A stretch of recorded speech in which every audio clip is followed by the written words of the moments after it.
Guess it's now or never, huh? Once I get this list rolling, things will start to, flow together naturally. Oh boy. Where do I even begin with this? I've been hesitating to lay out the exact stipulations of this list, because it's such a nebulous thing. I'm going to be talking about video game music today, for those that haven't heard ahead of time. It's a list that I spent quite a long time cobbling together, and even longer, assembling a video for it to play in the background. I could just play music with this, background of Battlefield from Super Smash Bros. Melee, but I wanted something a little bit more personal. Hello, Bastion, you're here. That's a good enough time as any to get started. By the way, music I have playing right now is a beta version of the Split Mushroom level from Mega Man X4. Found it late last night while browsing the cutting room floor, and I like it quite a lot. It would have made a lot of sense for Split Mushroom's level be split into two halves, with two completely different pieces of music. They did that with Frost Walrus, where the outside's serene and snowy, and then the inside is a bit more upbeat, and you're in some kind of Arctic laboratory. Anyway.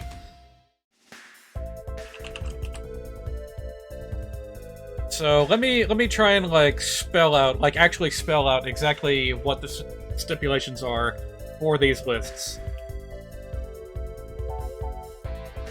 The A side of this list is what I'm covering today. I made two lists. I felt the need to do so because the way I thought about what appeals to me in terms of video game music, I found that they kind of fell into two distinct camps. It's not based on genre, it's not even necessarily based on, positive energy, negative energy. I honestly considered making that split, and then I decided, nah, it would be way too competitive on the negative energy side, because that's what I enjoy listening to the most. So instead, what I ended up settling on is, environmental music versus, combat music. That's a really broad generalization, so let me try and, specify what I'm talking about. It's not quite ambience, but low energy is how I would describe it. Yeah. Low energy versus high energy. I think that's pretty much the best way to phrase it. And these have the capability of being, positive and negative, being played in a minor key or a major key. And even, there's still a bit of, fuzzy gray area between these two. Because one person will hear a certain song and they'll feel energized and, ready to kick some ass. And I'll hear the same thing, and because, my standards are a little bit different, I'll hear it and think, oh, that's nice, I'll just have that playing in the background. That's another good way to phrase it. Oh yeah, another stipulation is each game... You know what? I'll split this into 3 categories. And I do need to, make this clear so I can, bring this up to anyone that's unaware.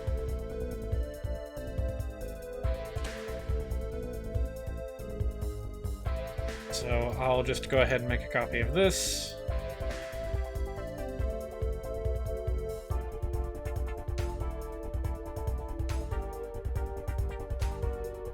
So the stipulations for a game even getting a song onto this list to begin with, first of all, I need to have played the original game that it came from. So a lot of games are going to be left off this list because of that stipulation. This is a whole project, not just, hey, here's some tunes I like. I know. I maybe took it a bit too seriously, but what can I say? Video game music has been a part of my life since I was a child. Seriously, some of my earliest memories are, bopping out to tracks from Super Mario RPG, for example, and just having that play through my head for an entire day. No Klonoa OST, that's right. A lot of PlayStation games, and PlayStation 2 games, are unnecessarily going to get shafted, because I've never played them. Sega Genesis as well.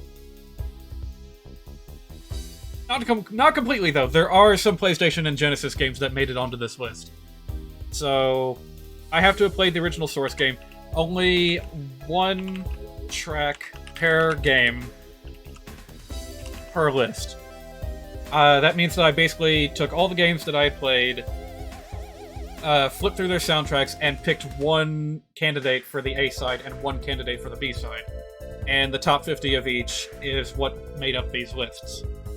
So, if I didn't do that, then, you know, what if I just, like, really, really like the soundtrack of Kirby Planet Robobot? That would end up taking up, like, 10 of the top 50 spots, and I just feel like that's not fair, and that's not very interesting. So I did this to diversify the list. Some games you'll hear more than once, because they appear on the A-side list and the B-side list, but no repeats in the same list. I think that was a good decision to make. And I feel like there's one more detail that I'm forgetting. Track per game per list. No, yeah, there is one more thing. No ported music. And what I mean by that, like, this is kind of specifically directed towards Super Smash Bros. And, like, Kirby games, and other games that just straight up recycle music from previous games in their franchises. That's cheating a little bit, and that raises the risk of me putting on the same track twice. So even though, for example, like, I love the Halberd theme from Kirby Superstar, I'm not gonna count it when I'm considering the best music in Kirby Air Ride, where it also appears.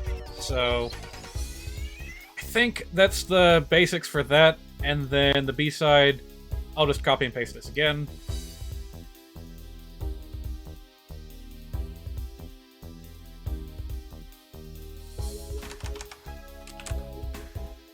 So instead of level music, we'll say it's action music. High energy foreground. Okay. I think that basically covers my bases here. If you have any questions, go ahead and voice them now, because we're about to get started. Oh shit, it's starting. I didn't have time to mute the music. Okay, well. Also, a bit of a problem is that I actually could not figure out how to get the video file to, like, play back on my end, so I had to kind of take a stab at how loud to make it. I did a test recording, so I can hear just fine, although I'm honestly questioning whether or not this is the best way to do it, because if I can't hear the music being talked about, I'm gonna forget key details. I'm gonna, you know, say to myself, hey, here's a part that really stood out to me, and I'm not gonna be able to do it because I can't hear it. So I'm gonna do a quick search real quick to see if I can fix this real quick.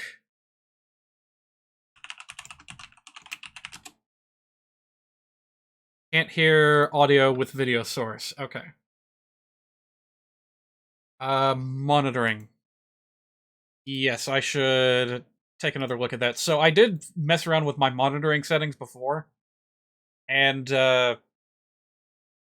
could not actually hear anything. And it could be that the problem is that the output device for audio monitoring is incorrect. So let me check that real quick. Monitoring device. I'll go ahead and set that off of the default. Monitor and output. Okay, can I, like, rewind this a little bit so we can hear it? I still can't hear it. That's not good.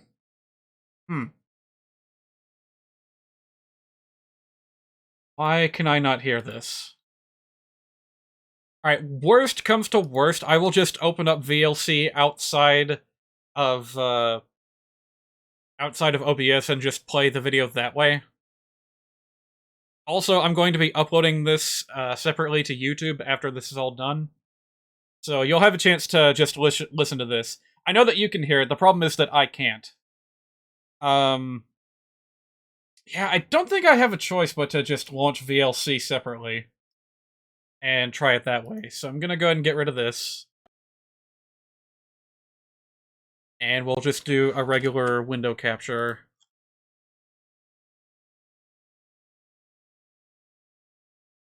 Alright, so far, nothing. But that's probably going to change once I actually start a video.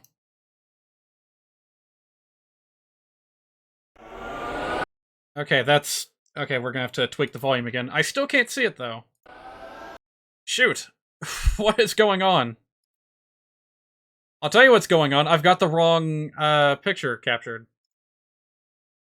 Okay, I don't want this, but I do want to, like, hide the little window area here. I should have tested this ahead of time, but you know what I spent my time with? I tried installing, like, a chat ticker on OBS, and I could not get that to work. I've never tried working with, like, Python scripts in OBS before, so it was just too much to attempt in too little of a time. Playlist, always on top. Minimal interface? Yeah, I like minimal interface. Let's do that. Now, all that's left is to make sure... Did it break? I think it broke. What are you doing?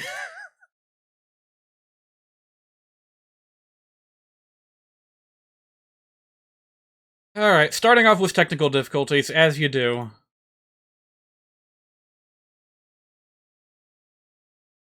Maybe I need to reset the transform a second time? No?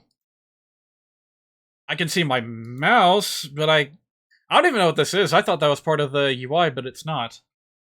Ugh.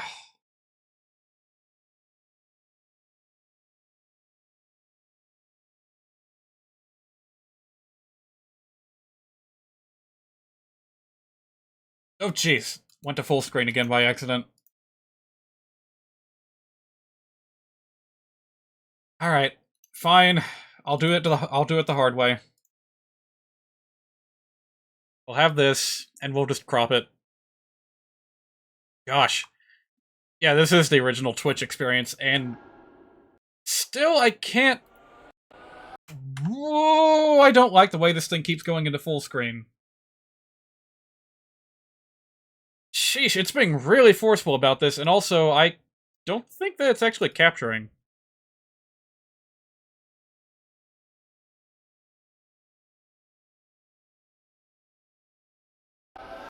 Okay, there we go. It's working now. I just need to get the cropping exactly right. Make sure we don't have any ugly borders, because this is meant to be like a full screen experience.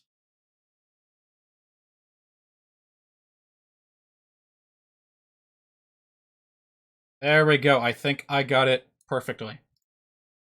Now, at long last, we can begin. Gonna turn it down just a smidge more. Also, the A-side playlist, I kind of, it's a little bit rushed. There's not as much of a pause in between the song, but that's fine. So, starting off with a kind of a perfect demonstrator of what makes an A-side entry on this list.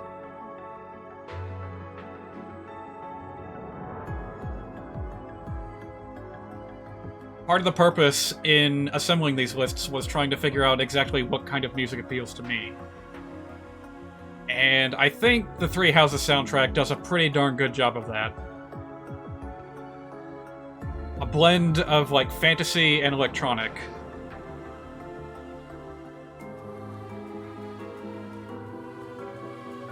I'm gonna be keeping an eye on the audio levels. By all means, let me know if it's too loud or too quiet.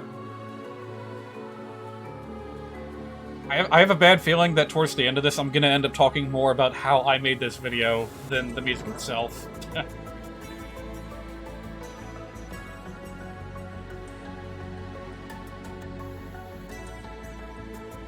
Like, I really did come into this unscripted and unprepared. Should I have written a script for this?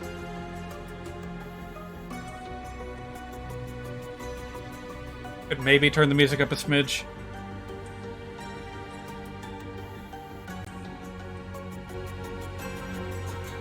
50% should be just about perfect. Although then again, this is a slightly quieter music track. Man, that was another thing that I really had to pay attention to when I was assembling this playlist, this video. Is oh, you thought that was great? What I had to do was balance all the music that I put into it, because that's another reason why I didn't want to just run a playlist, is because I would constantly be having to flip back and forth with the volume slider, because like the volume at which some of these are recorded is just all over the place.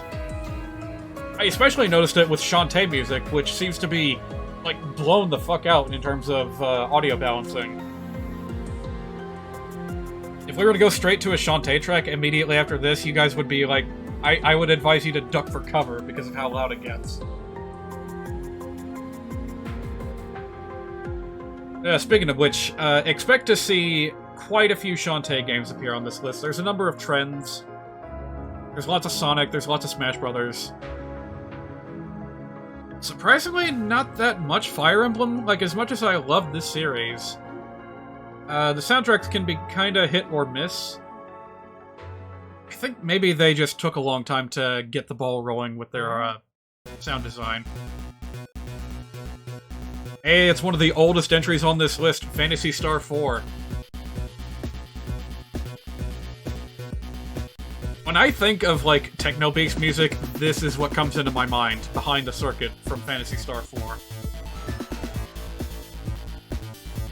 I really still want to livestream this game someday.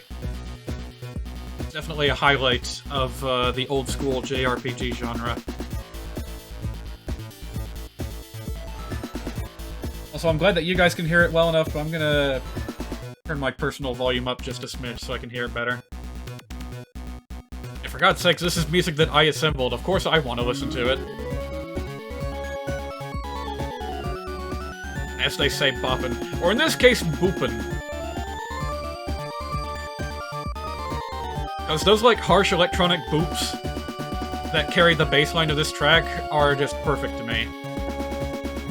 I kind of wish that more of the soundtrack was slanted more towards, you know, electronic sounds. It was very ambitious for the Sega Genesis to attempt, like, a fantasy RPG soundtrack to begin with, because that's not what their sound chip is designed for. Tracks like this that lean more towards electronic genres, I think, play out a lot better. Everything about it just, you know, feels metallic.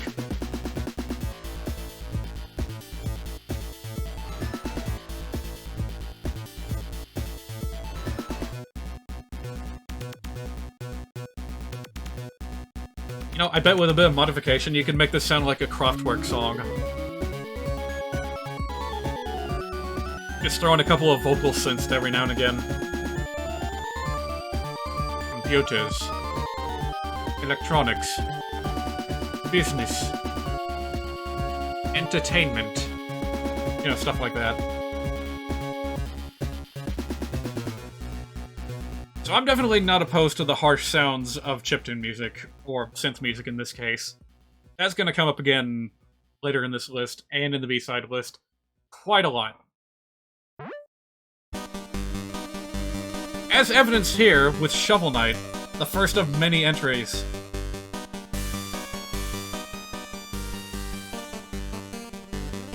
And yes, I counted every single iteration of Shovel Knight as its own game, including Plague of Shadows. It's not a very large soundtrack, Plague of Shadows, but it's just enough. And this music for the central hub of the game, you know, the secret alchemy lab, I just love it. I love coming back here just to listen to this.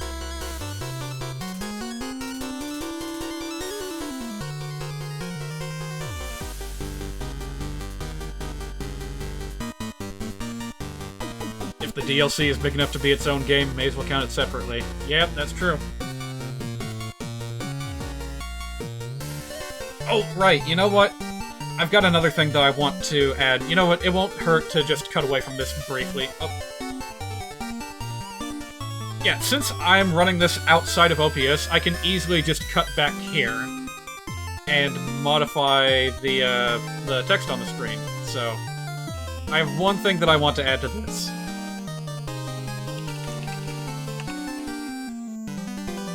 This is important, because this is why Deltarune is not anywhere on either of these lists. I think Deltarune already has a absolutely fantastic soundtrack, however, I did not include it because it's not done yet. Funny that I mentioned that because, Jim Sterling's latest video about the games that, didn't completely piss him off this year, made a special shout out to Deltarune as, it's not finished, but fuck it, let's give it an award anyway. Deltarune won't be in this list for many years then. Yeah, it's a shame, but it'll be worth it in the end.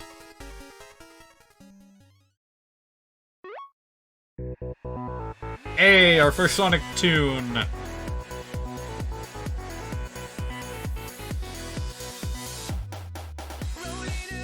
I generally favor the classic versions of Sonic Generations music over the modern.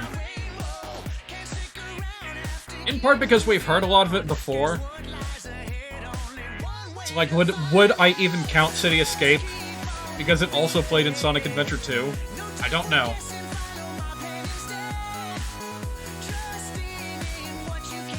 But this one in particular is like, it's got a special little twinkle that sets it apart from the modern version.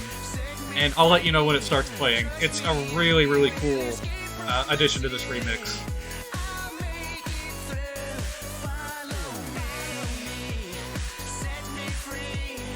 Also, can I just say, this is one of the most fun levels in the entire game. Classic Sonic on his own cute little, like, skateboard is just the best.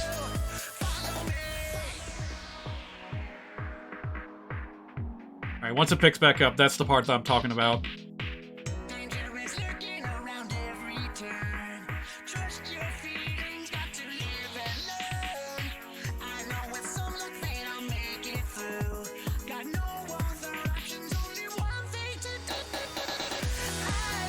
Yep, that's not part of Sonic Adventure.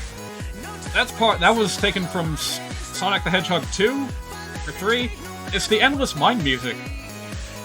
Which, in and of itself, is a really fantastic piece of classic Sonic's music repertoire. No one expected it to make an appearance in this track, but there it is. I think it enhances the feel of this song quite a lot.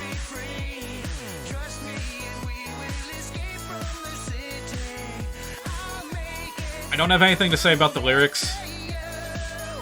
This may actually be, like, the only piece of music in this entire set of playlists that has lyrics. What can I say? They're not important to me in the slightest. This could be about anything. This could be about Sonic finding a chili dog on the side of Los Angeles, and it wouldn't change much of anything for me. It's the synths, the chords, the melody, all that drives it way harder than the lyrics do. However, I must say I was really tempted to go for a bit of Sonic Adventure 2 music in this list, because I do like it a lot. And as cheesy as some of the lyrics are, I kind of like them too. But, haven't played it, so it didn't make the cut. Someday I will play it. First of many Kirby tracks on this. That's ska music in a nutshell. Dumb lyrics, great rhythm. Nah. That's kind of how I feel about a lot of, like, remixes that popped up on the internet over the years. It's kind of intentional for the lyrics to be as dumb as possible. But hey, as long as the music backing it is good, I'll listen to it still. So I kind of cheated a little bit with the art on this clip. This is actually from Kirby Fighters 2, not Kirby Planet Robobot. It's just a coincidence that it happened to have a really good-looking rendition of this area. Oh man, actually there's a remix of this exact song in Kirby Fighters 2 that I like an awful lot, but again, haven't played the game, so it didn't make it into this list. Thankfully, there are no instances on either of these lists of music that appears twice. Once in its original form, and once as a remix. That's just pure coincidence. I'm not sure if I would have been able to hold myself back if it played out that way, that I just liked the remix and its original form that much that I included it twice.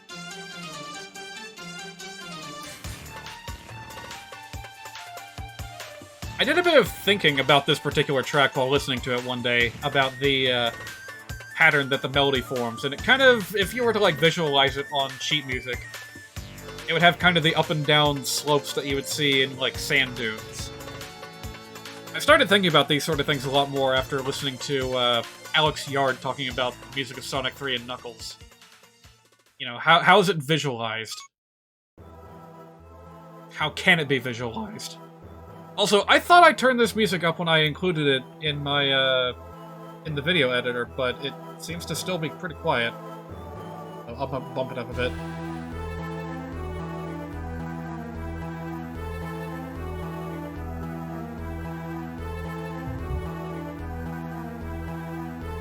What can I say? Kraid's Lair's music. I don't know, is it Kraid's theme? At this point, I don't know. That's always been, like, one of the most memorable parts of Metroid soundtracks. I think that the remix that it got in Super Smash Bros. Melee really did it justice, and despite how aggravating Brinstar Depths is, fantastic music. I'm glad that we got it. Which reminds me, at some point or another, I'm gonna have to cobble together another top 50 list of just, you know, best game soundtracks, period, where I analyze the game's soundtrack as a whole, and I don't know how I'm going to go about that. No matter what I think of, it feels like it's just not fair to one game or another.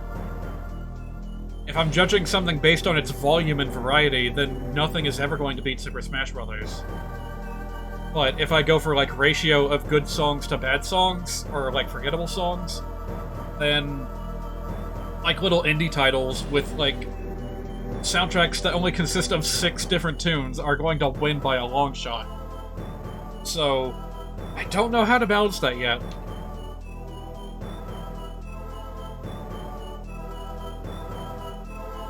But it is definitely there. I may end up just having to go with a gut feeling with no objective, like, parameters at all.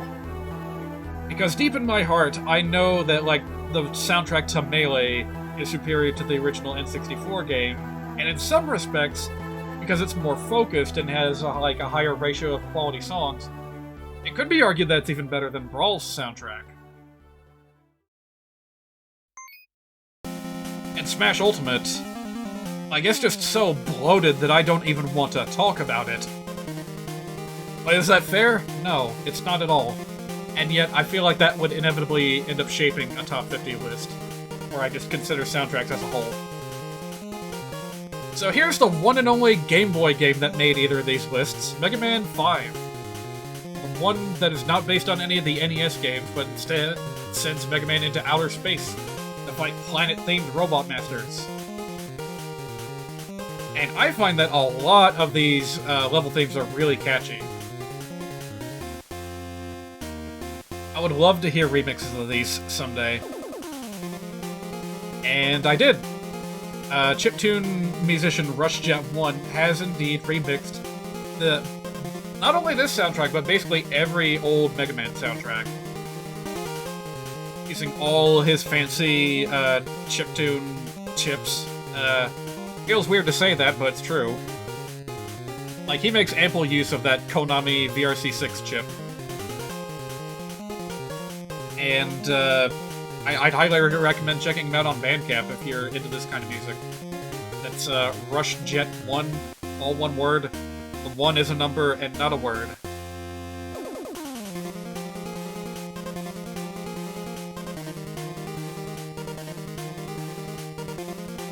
I feel like I could have come up with some more dynamic colors to include on this, but what can I say? It's Game Boy. Of course it's going to be gray.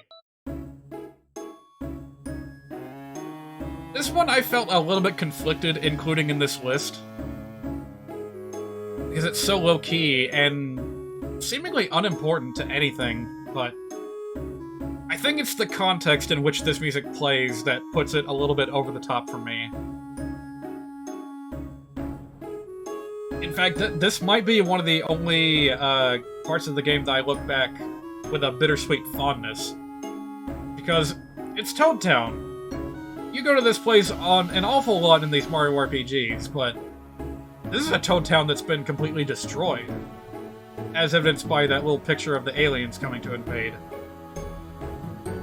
The only living creatures you find there are these, like, old grandma shopkeepers, and, like, seeing them fearing for their lives and yet continuing to do business with you anyway, it's just like... ugh. It gave me a very strange emotion back then, and I guess that stuck with me.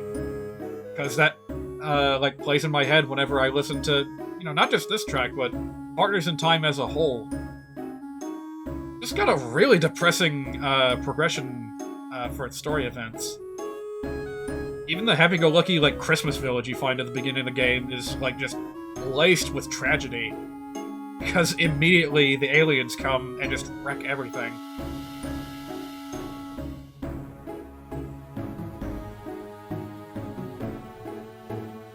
So yeah, what can I say? Partners in Time, very unique flavor. But boy, do I wish that the game itself was more fun and less linear.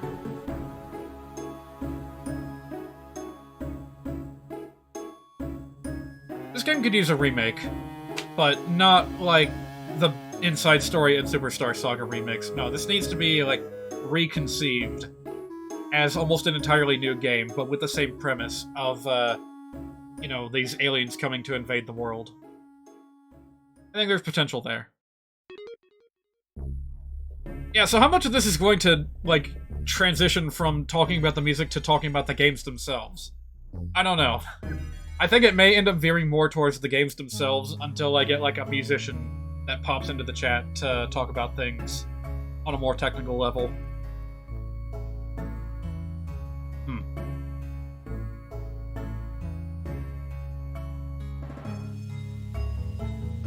Another really low-key entry in this list, but there's a couple of those. That's part of why I decided to split this into an A and B side. These are the pieces of video game music that I listen to the most. Depending on my mood. Am I feeling energetic? I'm gonna listen to something from the B-side list. Am I full of rage? I'm going to the B-side. If I'm just, like, silently sulking and, like, hating the world around me, I'm gonna listen to something like this. Even though, like, the context it plays in is about as unimportant as you can get. It's just a tunnel. And yet the music makes it feel like there's so much more going on. Also, I had a choice of picking the regular music and the version that plays when you're inside Bowser. I picked the latter because I just kind of like this over, you know, plain horns and oboes and what have you.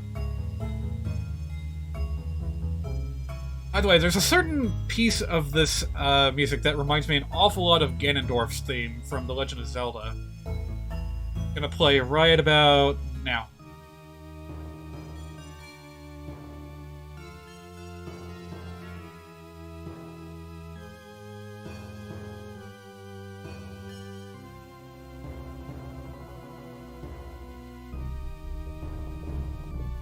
It's a really slow, kind of an upward crawl. Like, every time it dips back down, it comes back higher by, like, a semitone. Something about that progression just feels sinister by nature.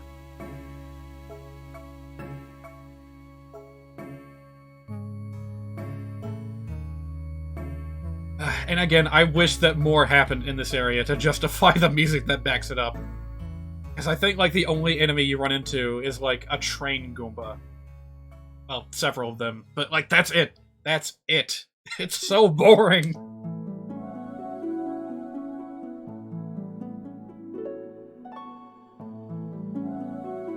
Memorable music that makes you remember what you experienced when you heard it is good. Yeah, this track has a bit of a more personal connection with me. 2010. Man, I must have just played this game when it came out.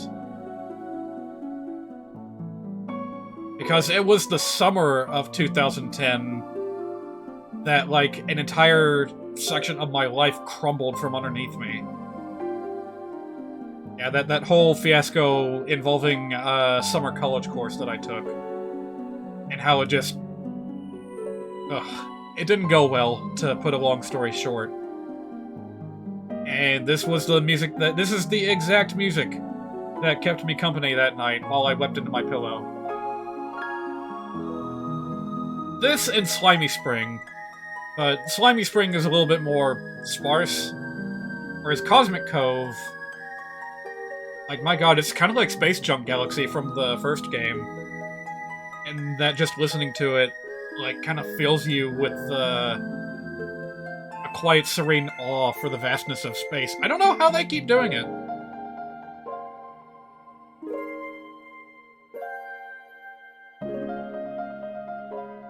As good as, like, Mario Odyssey was, I don't think we had anything that quite reached this level of atmosphere as what these Galaxy games accomplished. The first one much more so. Galaxy 2, not so much, but Cosmic Cove is a happy little exception.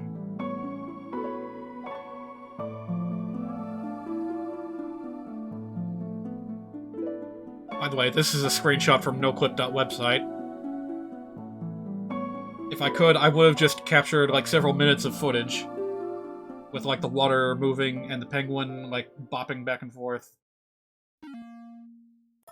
Oh well, that's an idea for next time. The first Pokémon game to make the list. Aether Paradise from Sun and Moon. What a unique place this was. I almost didn't believe that it existed when I first played this game. I thought that everything was going to be built around the main islands. I thought that, you know, Skull Gang was going to be the main force harassing you throughout the game, and then Aether Paradise shows up, and you can tell, just from looking at it and hearing this music, that there's something else going on here.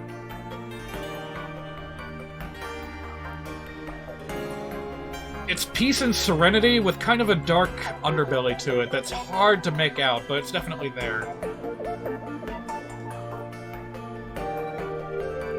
And man, I love how this gets remixed for the Aether Foundation battle theme.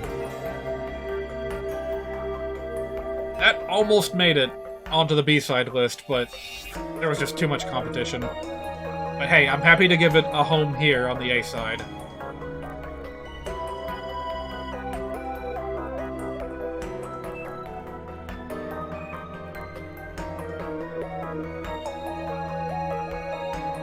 You know what it was that beat out the B-side Sun and Moon contender? Was, like, the Island Guardian battle music. Yeah, only one entry per game, and that ended up beating it out. I still didn't put it in. But yeah, Sun and Moon honestly does have a pretty remarkable soundtrack. Even some of the ordinary route themes were pretty good.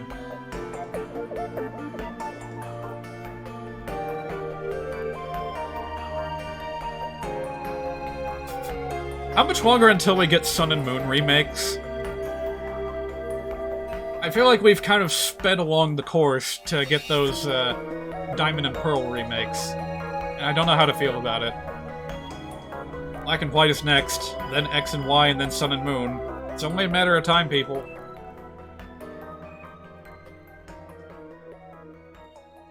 I say if they're gonna do minimal things to update it, they may as well keep it cheap.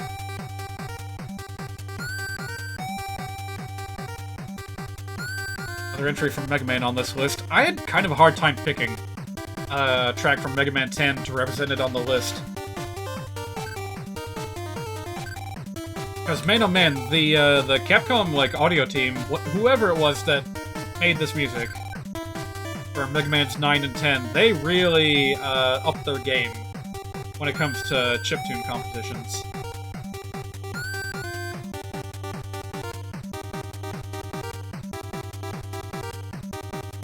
What is it that makes Mega Man, like, chiptune music so good anyway? It's fast-paced. It makes very effective use of all of its channels. It's not afraid to, like, rob a chord in order to, like, add an echo effect to something else. Or, like, back it up with a counter melody or something. And to the untrained ear, you just kind of go along with it. It all just melds into each other.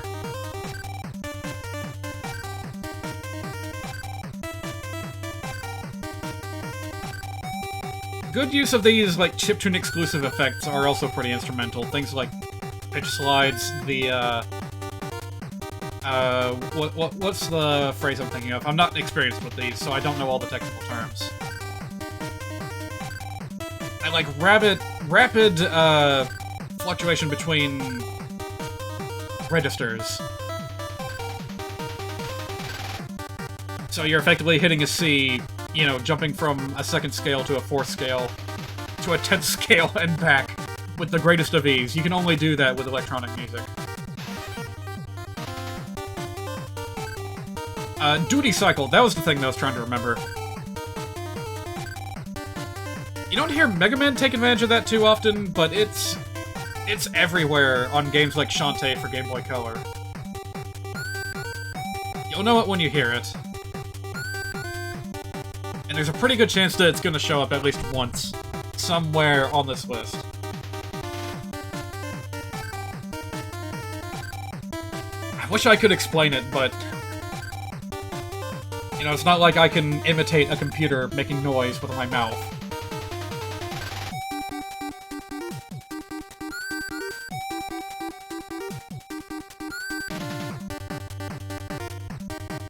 That's another good example of, like, borrowing a part to add to something else, and you, like, don't notice it because you're so used to the patterns.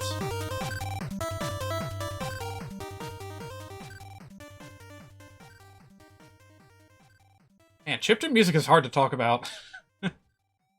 And I may have indirectly invited a chiptune expert to come and participate in this chat. I almost hope they don't show up because I'll be completely out of my league. And now for something completely different. Cuphead. Big band music. Or I guess this would be... what would this be? Swing? Jazz? I'm gonna go with swing. There are a lot of excellent choices when it comes to Cuphead music. And ultimately I picked Hildeberg. Something about this particular track just stuck out to me the most.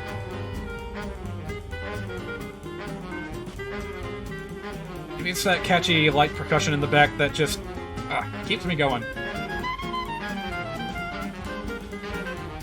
I'll tell you what, though, there's a really bassy saxophone part that comes in, like, just once, but when it hits, it's like, magical.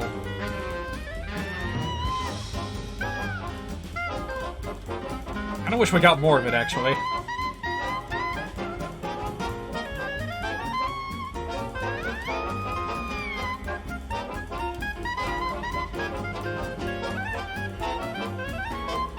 I'm trying to listen closely so I know when that part comes in.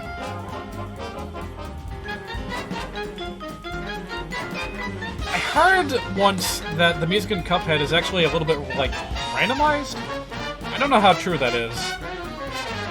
I'm deeply interested to know how exactly it works, because I'm pretty sure it's not just one straight recording.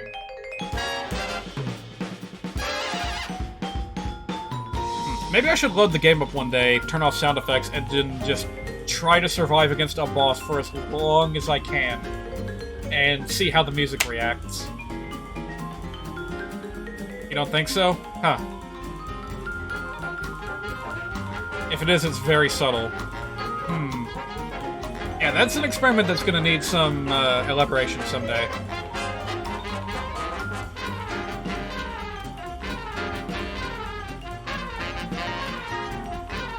Now, when I say randomized, I mean, like, you've kind of got all these parts split into... oh, this is the part with the bassy saxophone.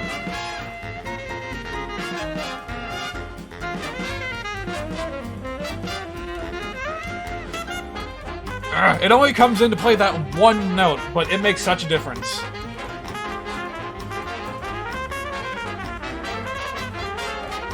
But yeah, when I say randomized, I don't mean that it's like randomly generated, but rather that it's made up of different parts that can transition between each other almost seamlessly. And I really wish I knew what I was talking about here, because I don't know for sure whether that's even true or not.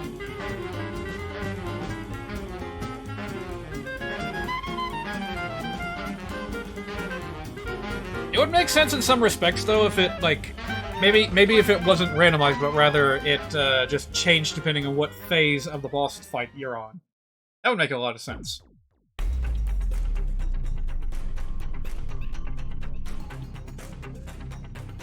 Hang on a second.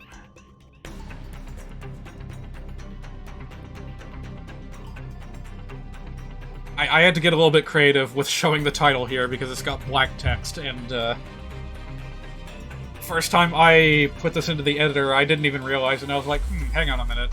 Yooka-Laylee, Impossible Lair. Something's missing here. But yeah, this is definitely one of the best tracks from this game, if not the best. The escape sequence from the Impossible Lair is also really, really good, but I think ultimately I prefer this one.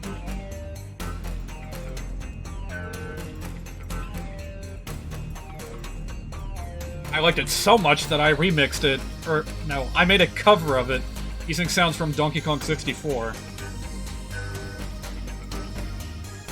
I think that's a pretty fair sign that I love a piece of music when I'm willing to go that far.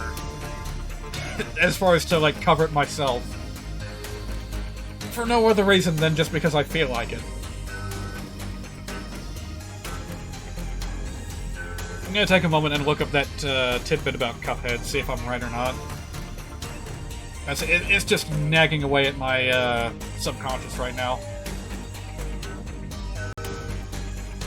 I suppose if I wanted to, I could just play it after I'm done.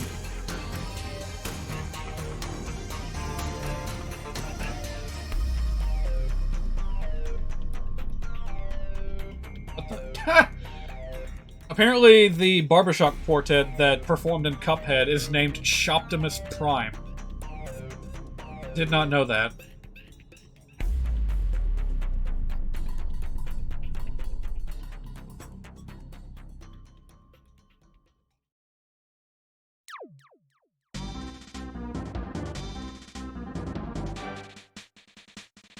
Alright, well, a quick search has yielded me no results. Let's move on to Kirby again. Oh man, Kirby Superstar, I would say, has one of the finest soundtracks on the entire Super Nintendo library. And when I broke it down and listened to it track by track, I was stunned.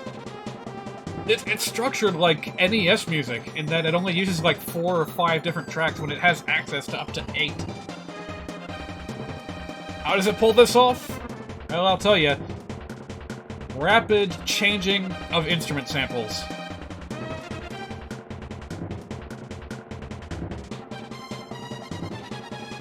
Yeah, music in this game, like, a track will almost never linger on a single instrument sample for more than, like, a couple of measures. It's always doing double duty with one or more other instruments. And the more fast-paced the song is, the more apparent that becomes.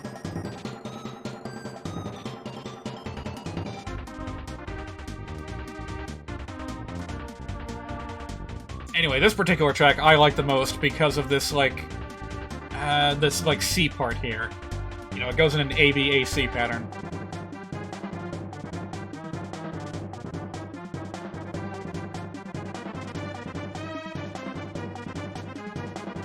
Something about it feels a bit more, like, wild and dangerous than the other parts.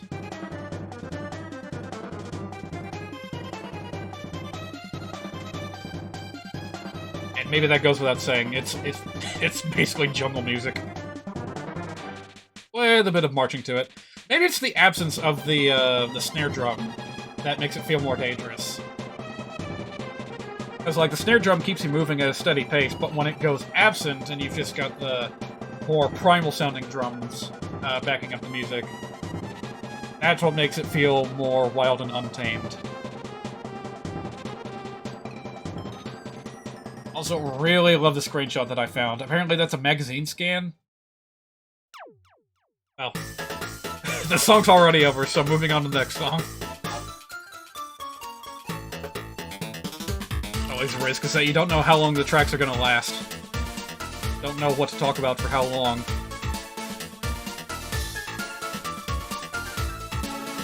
So, Jake Kaufman here is kind of an incredible guy. His name appears, like, no less than 5 times on this list alone, and he comes back for more in the B-side list. He's not the legendary chiptune composer like Rush Jet 1 is. He's not the EDM master like Danny Baranowski is, but nevertheless, his repertoire is really impressive. Bear in mind, he also worked on Shovel Knight, among others. Like, I'll try to call him out every time I see him, but Jake Kaufman might honestly be my favorite composer. It's a lot of competition, especially with David Wise, the composer for Donkey Kong Country. Jake Kaufman may have a broader repertoire, but the Donkey Kong soundtracks are just masterful in execution. Nevertheless, Shantae, there's... Oh, whoa! Sorry, I dropped something. Shantae, there's always good music to come back to. The only games in the series I've not played are the one on Game Boy Color and the 7 Sirens, which I'll need to rectify someday, because I'm guaranteed to love the soundtrack. Every other Shantae game is represented on these lists.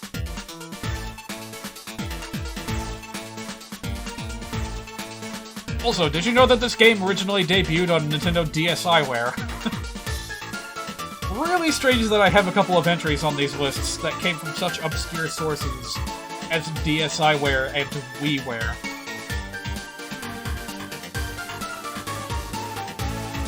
It might have been the tiny game, but it was still pretty fun. Risky's Revenge.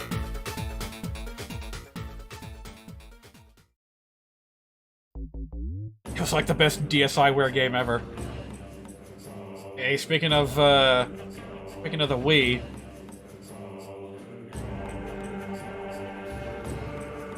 Metroid Prime 3 has a pretty freaking good soundtrack, and you know what? The entire trilogy is of a similar level of quality, and the only reason that I didn't put anything from Metroid Prime 1 on here is because I haven't played it yet. I have listened to some of the music from that game. I think it's amazing.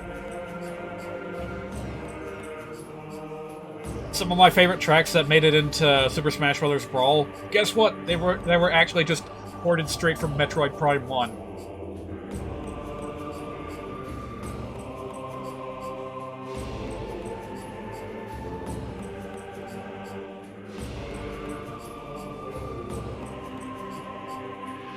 By the way, apparently this vocal effect, this synth choir, is kind of a staple of soundtracks in Retro Studios games. Because I found out that the like chanting in the background of the volcano level in Donkey Kong Country Returns, that's the exact same vocal synth. That's the exact same like male choir. Because that's also a Retro Studios game.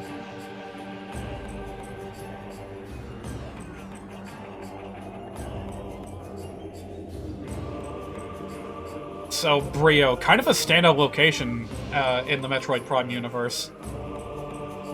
It's got the gimmick of being a planet that rotates around the sun, such that one face is constantly in the path of the sunlight, and the other face is constantly in shadow. So you've got a molten side and a frosted over side, and a lush jungle along the equator. Apparently this is kind of a common trope in sci-fi, but this was the first time I'd ever seen it. And I thought it was amazing. And of course that's where all the water runs, so it's basically just a giant valley that crosses the entire equator. With water at the bottom. It's quite a joy to explore. And of course all the ruins that you see just add to the intrigue all the more.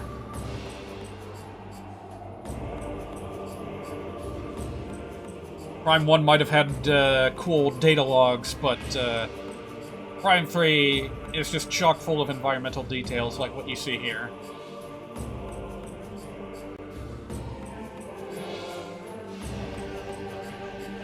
I almost considered putting the music for Skytown on here instead, which is like, what if there were floating cities above the atmosphere of Venus?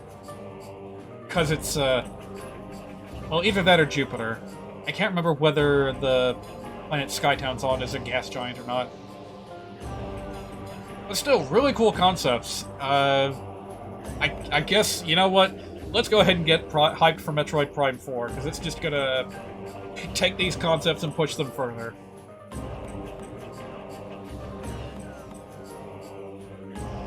Still haven't played Metroid Dread. I bet that game's got some good music, too.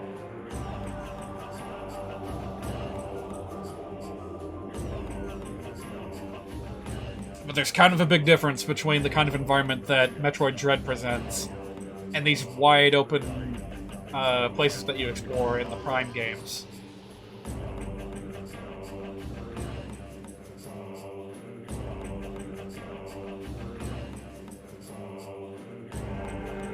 Definitely one of the longer tracks, but I think it's almost over. I don't want these to linger too long, because then I'll run out of things to talk about. I never finished Prime 3, by the way. I got up to, like, the last planet, and then just didn't continue from there. Paper Mario: The Thousand-Year Door, this had to make an appearance at some point or another. I love this game's soundtrack to pieces. Chances are, if you watch a number of Nintendo-related YouTube channels, you've heard this at least once. It's a really popular choice for YouTubers to put in the background of their videos.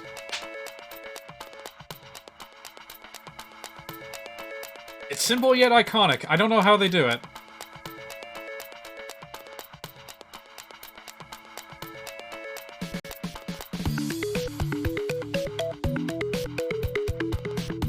Must be that rhythmic melody.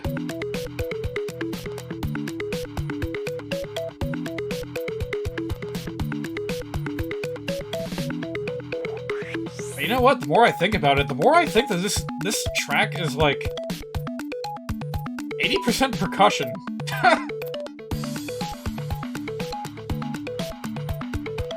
Yeah, you take out the percussion and all you have is like one melody.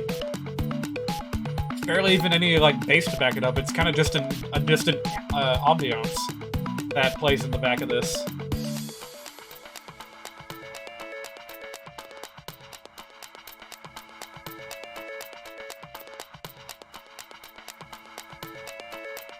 I gotta say, percussion is one of my weaknesses as a composer. I never know what to do with it. But clearly there's a lot of potential here. Because if a track like this can become so memorable, despite being so sparse with its melody and harmony, clearly there's an entire world that I have yet to discover about the power of percussion.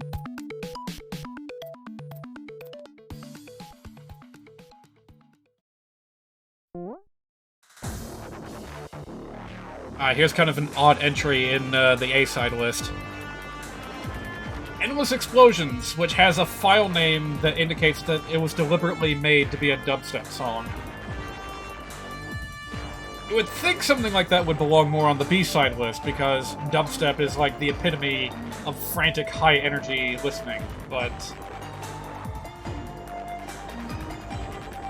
Kirby's interpretation of it is quite a bit more downplayed, and I think part of it is that even though, you know, the rhythm is rather rapid, the melody is really long and drawn out.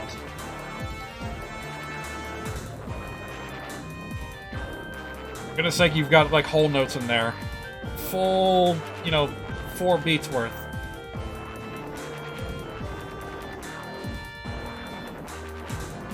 That's another weakness of mine. I'm, like, afraid of sustaining notes for too long.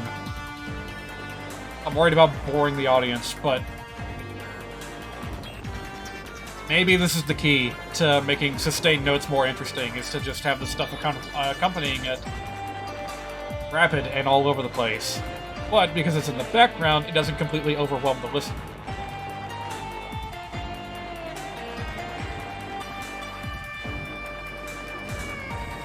You know what? It's not even the percussion that's all that rapid. It's the, that, like, electronic synth that's going nuts in the background. Because the basic beat of this is just a simple, 1, 2, 3, 1, 2, 3. You know, it's just like that.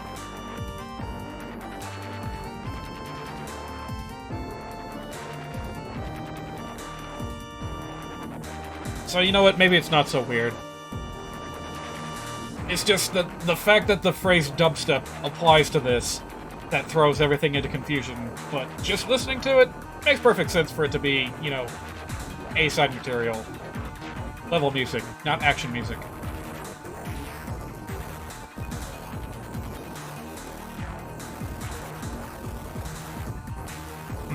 Maybe Skrillex could take a lesson from this and tone things down a little bit.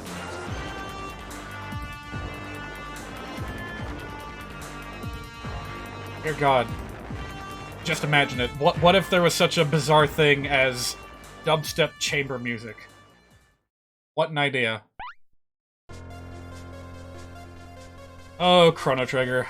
I love the soundtrack of Chrono Trigger, but for some reason it just didn't rank all that high on the list. And it didn't make an appearance on the B-side either. Maybe it's just because it was too early in the Super Nintendo's lifespan. Well, hang on a minute, that's not true, is it? 1995 is pretty late in its lifespan.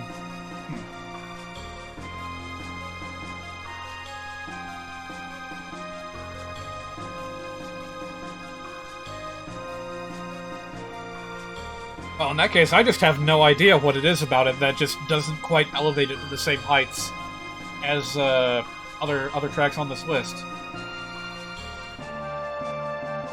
I know that they've done remakes of some variety over the years, but I don't know if they've ever done full-on remixes of the music. And I'm almost 100% certain that there are no major remixes in Chrono Cross. I could be wrong about that, but even if there are, I'm betting there's no more than, like, 3. So this, for example, probably does not make an appearance in Chrono Cross.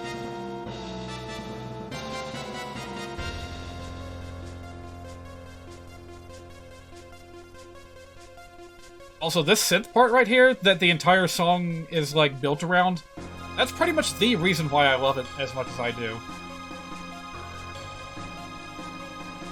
I don't know, maybe that's the element that gives it its electronic vibe, much in the same way that the, you know, the beeps and boops behind the circuit from Phantasy Star 4 did that for me. Clearly, I need to play more sci-fi RPGs, because this is an aesthetic that really, really appeals to me.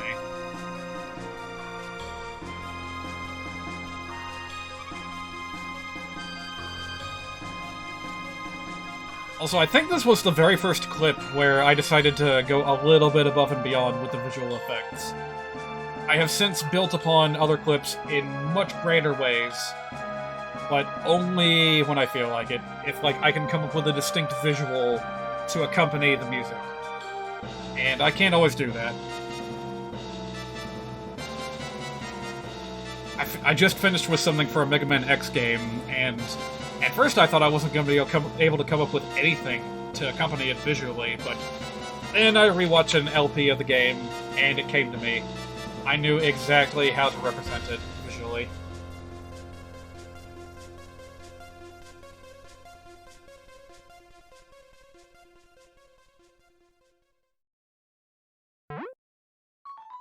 Broken into the top 30 with Mega Man 7.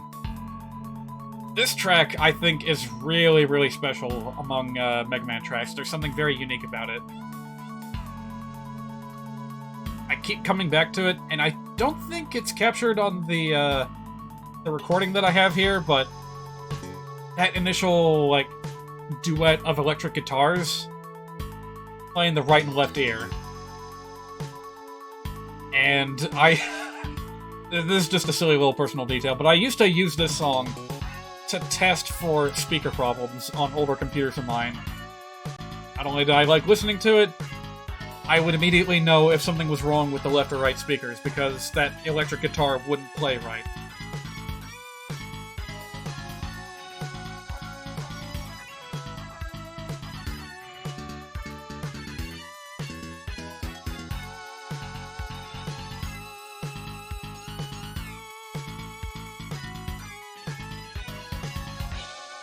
Man, it's almost like they took cues from Mega Man X when they were putting this together. It feels like it wouldn't be out of place as a Sigma Fortress level.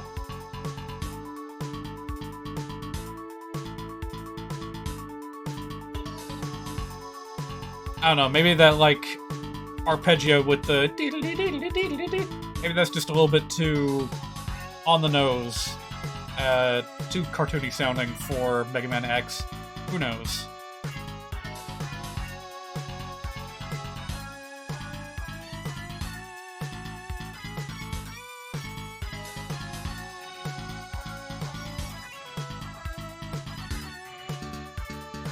This is not related to anything, but the logo for Mega Man 7 seems wildly different from the others. Got a completely different color tone, got no outline whatsoever. I almost feel like the font is different too. I don't know, something about it just feels weird.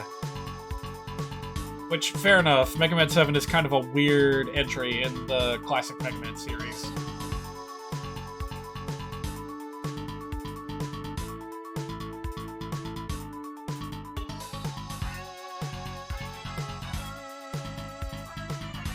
If I decided to apply special visual effects to this, I would have done something involving, like, lights going out. Because that was the gimmick of that level, was platforms that turned the lights on and off. Oh, Castlevania Portrait of Ruin. This was perhaps the point in time where I finally realized, holy shit, Castlevania music is really, really good. I can't remember what was my first Castlevania game. It was either this or Symphony of the Night.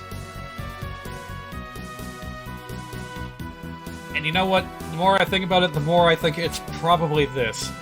I probably just decided, you know what? I'm gonna give Castlevania a try. Here's some selections for the DS on the shelf. I'm gonna pick one at random. And I picked the one that had, like, an anime schoolgirl on it. So, that's how I came to play this. I enjoyed it so much that shortly afterwards, I found the Chronicles version of Bloody Tears is fantastic. Oh, you know what? Even though you exposed me to that game's existence, I didn't really pay attention to the music all that much. But I really should. I should have, like, tried to track it down and listen to it, because Castlevania 1 music, like, brought the series off to a great start. It's got some really memorable music to it. Although, wait a minute, Bloody Tears, I think, was introduced in Castlevania 2. A mediocre game, but it still has pretty good music. And then Castlevania 3, ooh, when I found out about the Japanese version of that game, and how it, you know, was one of the only games in existence that officially used the Konami VRC6 chip for audio, it was, like, transformative. I fell in love with the game after that.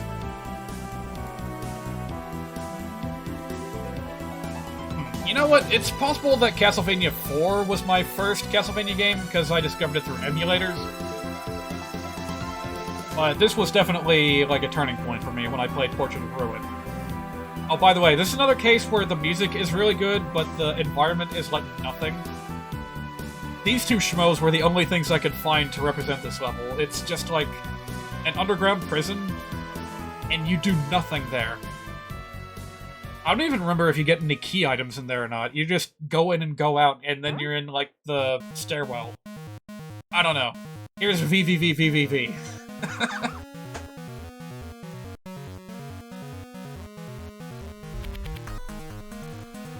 Okay, I need to give a special shout-out to Retro Ahoy, known on YouTube as just Ahoy.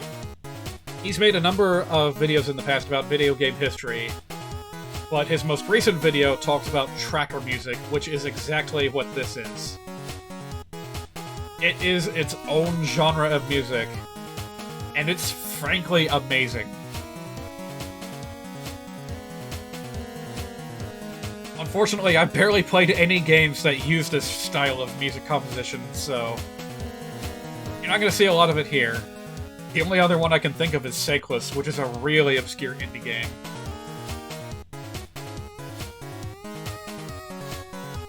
Yeah, there's still people out there that actively compose using those old, like, MS-DOS tools and what have you.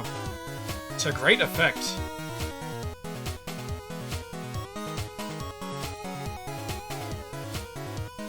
Tracker music, how do you even describe it? It's just, you know, such a basic form of electronic music, but it's not like MIDI, and it's not like chiptune music. It's something entirely different. And to this day, I still don't completely understand it, but boy is it fun to listen to.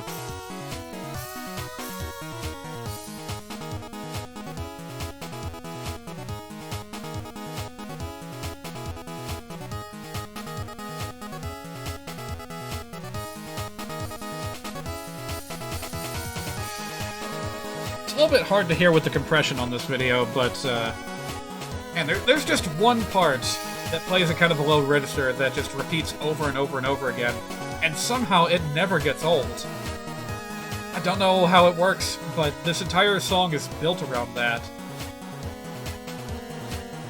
And every time it comes to the foreground like that, like, it almost gives me goosebumps a little bit.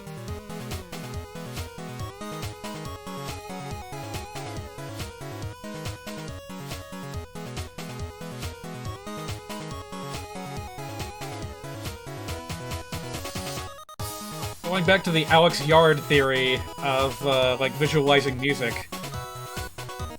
Like, that up and down pattern is really, really emblematic of what this game is all about.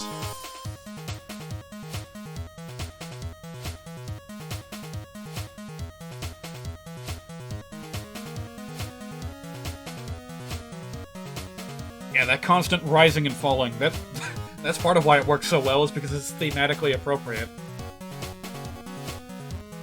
Smash Flash 2 has a Nintendo DS stage, which is literally Nintendo DS, and this game plays in the background sometimes. It makes the gravity in the stage reverse. Oh, as like a stage hazard? That's really cool. Wait a minute, but did this come out on a Nintendo DS at any point? I don't think it did. That's a really strange choice, but I'm not going to argue with it because this game deserves the recognition. If you don't know about Commodore 64 games, then maybe this V game will seem a bit more novel, but that's a whole discussion in and of itself that I don't have time to get into. Hey, Nefarious made the list.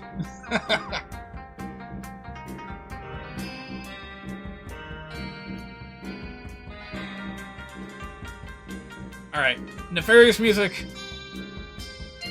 for the most part, is not all that spectacular. I've heard better. It does a really solid job, and I like listening to it while I'm playing the game, but this one just stands out so hard from the crowd. And this is why.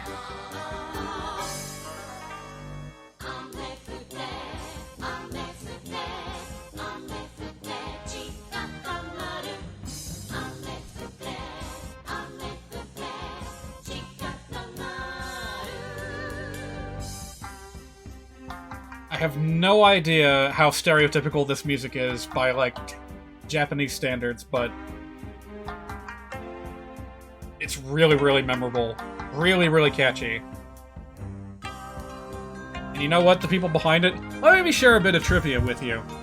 I'm gonna wait for the names to scroll back around.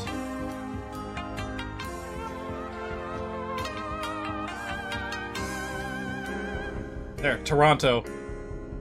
Paul, Darlene, Sarah, Matthew, Toronto, the entire Toronto family. Any of you ever read a webcomic called Brawl in the Family?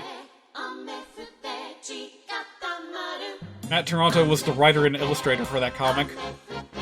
And he would occasionally delve into musical territory with his comics. He would make entire videos.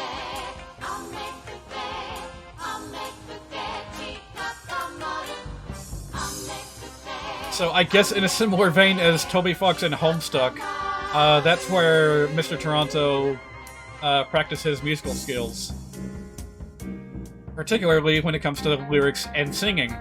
And apparently he trained the rest of his family in that same art, because that's a lot of Torontos on that credits list.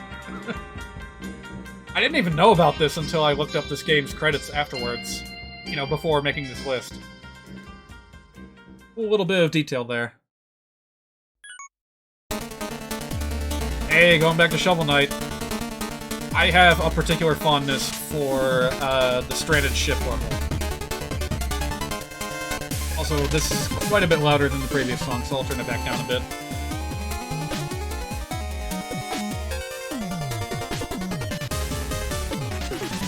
So yeah, both this and the regular Shovel Knight version of the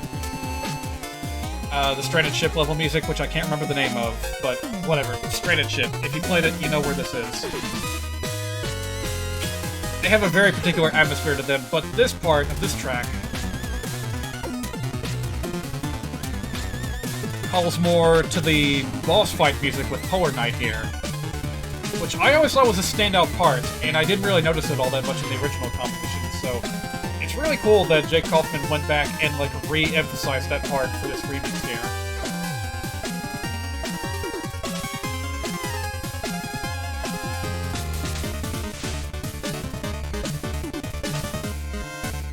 I almost want to say this belongs more on the B-side list because of how, fast-paced it is. But it's a simple fact that by Shovel Knight standards, this is low-key. You compare this with the actual boss fight music for Polar Knight, and there's no comparing it. That one is just nuts with how fast it goes. Also, almost no Shovel Knight boss music made it onto the B-side list.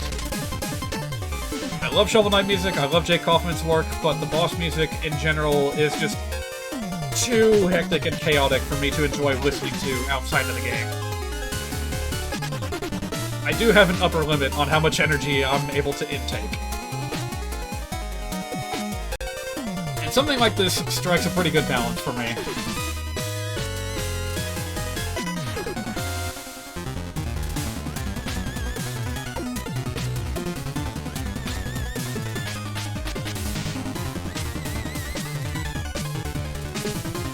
Do I have anything else to say about fake boss music? I'll tell you this. It's pretty much the exact pattern that got started with the Mega Man games. In that the level music is really catchy, very upbeat, and then you get to the boss music, and it's just a clusterfuck. Especially early on, it's almost hard to listen to outside of the games, but it makes sense. It works in the context of the game, it's just not easy to listen to outside of it. You know, these are fast-paced fights. Your heart's gonna be pounding by the time you're done with them. Gotta use all your platforming skills in a race to the bottom to see who can wipe out the other's HP first. I just had to go and phrase it with those gamey terms, didn't I? Ooh, getting to the top half now. With another Shantae song, yep. Shantae and the Pirate's Curse, my favorite game in the series. Had some fantastic music too, and a lot of it. Every island gets its own music. Every island gets its own dungeon music. And this one is a remix of a track that first appeared in the Game Boy Color game. Which, by itself, also sounded fantastic. But this remake just adds a whole new layer of color to it.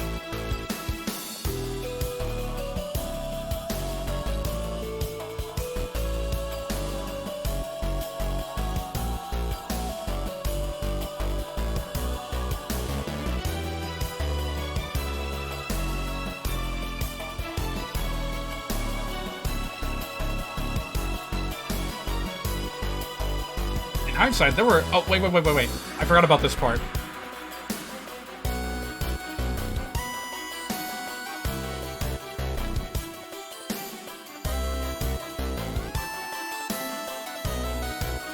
Yeah, not only is it a remix, it also just straight up imports the pulse wave channels from the original Game Boy Color song.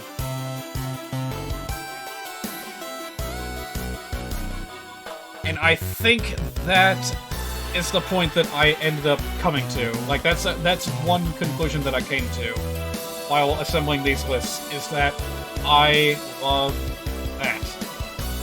Having modern-sounding instrumentation,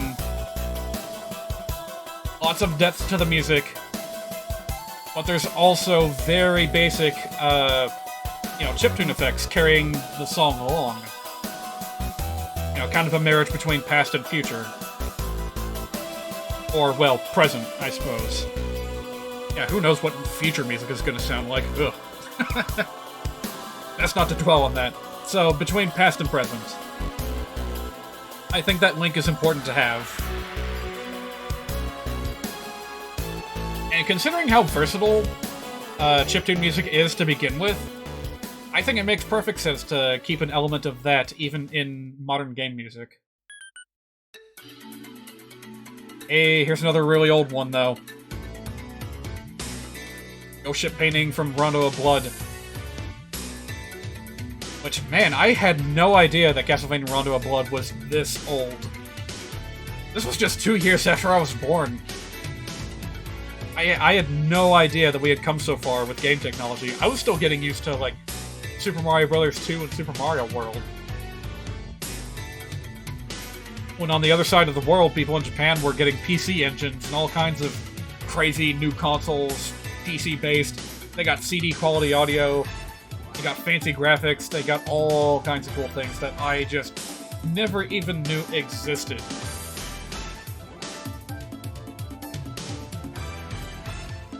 This was one of my favorite purchases on the Virtual Console when I had my Wii. I had this, I gave it a try, and I loved it.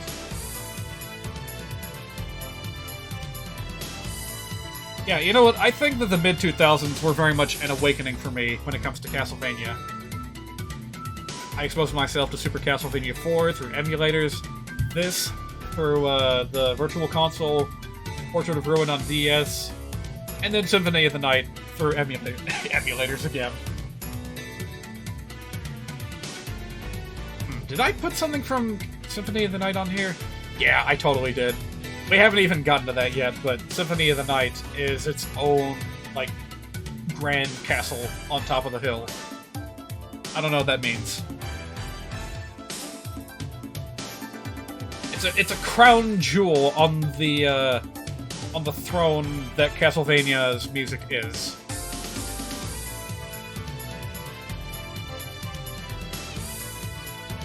Also, I considered putting in the, what was it, the Chronicles version? What's the name of the remake? Dracula X Chronicles, I think it's called? They had remixes of all the Rondo of Blood music, and the remix of this track, in particular, sounds really, really good. But you know what? I have to pay credit to the original. Because for its time, this must have been, like, the best game soundtrack out there.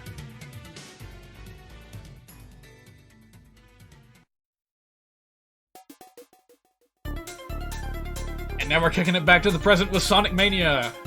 Look at that happy Eggman. It's funny because the original Metallic Madness definitely had more of a sinister vibe to it, but when T. Lopez came back and gave this the old remake treatment, all of a sudden it's like a Sonic vs. Eggman diss track.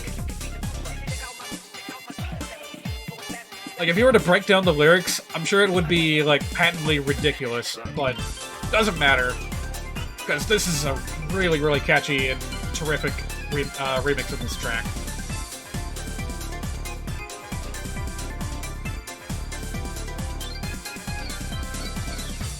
It was very, very hard picking a favorite from this soundtrack. Sonic Mania...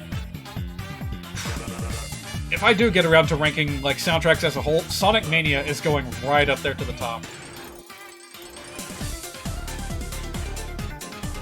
That's how I'll judge the rest of the soundtracks, is how enjoyable is it compared to Sonic Mania.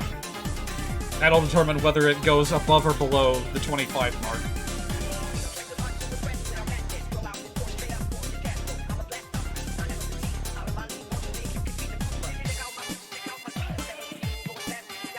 You know, a decent metric to measure what makes a good game soundtrack, like, as a whole, might be... how often... like, I'll posit this question to generate a rank for a game. On a scale of 1 to 10, or whatever, how likely are you, at any point during the game, to mute the game and listen to something else? And if your answer to that question is never, not in a million years ever, I'll listen to this all day, even if I'm not playing it, and I think that's a mark of a really good soundtrack.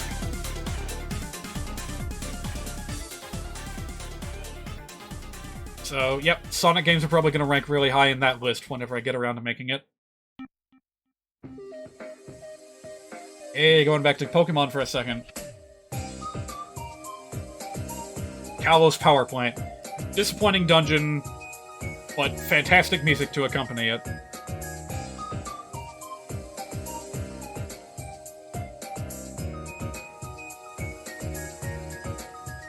Apparently I have a thing for techno basses. It's a wonder that the enemy bass music from Tales of Symphonia didn't make it onto this list.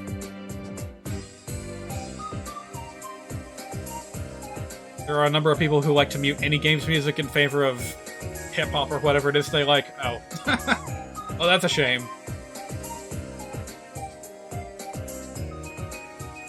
But you know what? People do have their favorites, and if your favorite genre is not represented, and you just can't get enough of it, I understand.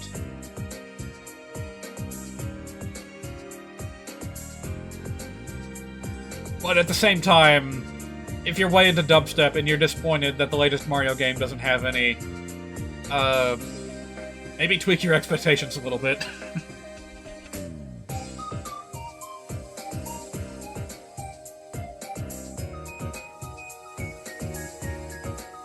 And speaking of hip-hop, I can imagine someone, like, rapping over this as a backing track. I don't think I especially want to hear that, but I can imagine it happening. Apparently that's a thing that actual artists do sometimes. One time on the radio I heard a dude rapping over the Grape Garden map music from Kirby's Adventure. And I was like, what the hell are you doing? How is this legal? But it's only like a 8-second loop or so it's not that consequential, but it is very noticeable. Actually, you know what? I'm gonna go ahead and take a stance here. I don't approve of that. I think that people shouldn't do it. If for no other reason than to avoid copyright disputes on the internet. Because, you remember what happened with me in Punch-Out? Yeah, some dude covered the main theme of Punch-Out on the NES, and suddenly all the royalties are going to him instead of Nintendo, whenever that music is played in any context. Ridiculous.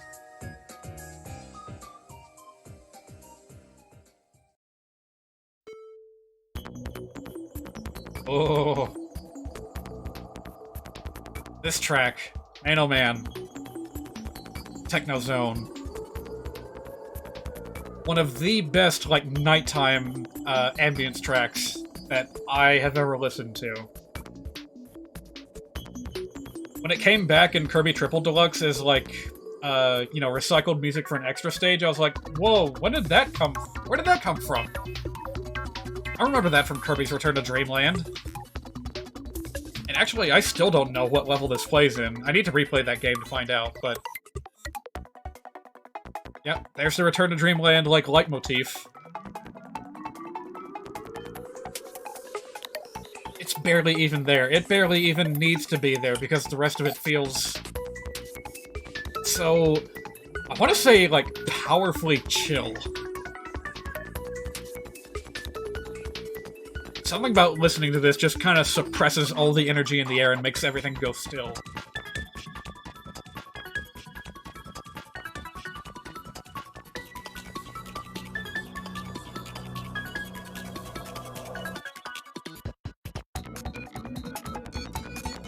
And then this part comes around and it's almost like the wind is howling.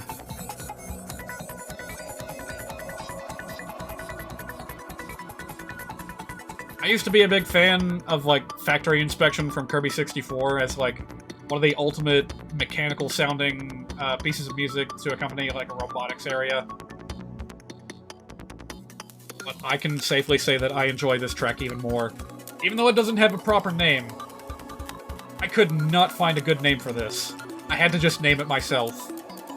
There's already a track in the game called Techno Area. This one, nobody knows, so I just called it Techno Area 2.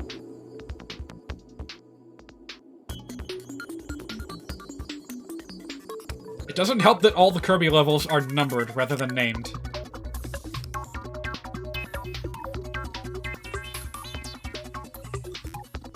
Man, Return to Dreamland was so good. I need to replay it again. Part of me likes it even more than Triple Deluxe and that other game that came before it. Can't remember what it is. Let's move on to Fire Emblem. This song was so good that it got reused in a number of different contexts. Like, anytime Ike appears in a crossover fashion, this is the song that plays.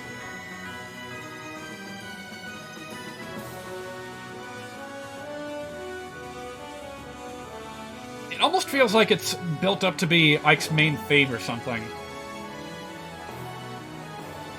But, as you can see, Ike's not the only person I put on this picture. The name of this track is Eternal Bond. And it kinda begs the question, which bond is it talking about? It could be in broad terms, about the ties that bind us as humans. That's kind of a broad theme that Fire Emblem as a whole builds up over the course of its stories. But I chose to believe that this is specifically in reference to the bond between Ike and Ronald. Very first map that this plays on, Ike has just joined the Lagoo's Emancipation Army, or whatever it was called. It could also refer to the ties between, like, you know, the Bjork and the Lagoos. The union between these two is kind of a powerful image that propels Path of Radiance and Radiant Dawn into a whole new level of storytelling for me. When they brought back the Beastmen as, like, a footnote in Fire Emblem Awakening, you have no idea how disappointed I was. They might as well have not even been there. It just felt like it was paying fan service to the Lagoos that these games introduced. Don't even bother if you're gonna put in such a low effort. These were a culture. These were their own people with their own culture. And it was really cool getting to explore that during these games. Starting with, of course, well, culminating in this union of armies. Alright, moving on to another Kirby game. It's a Kirby sandwich.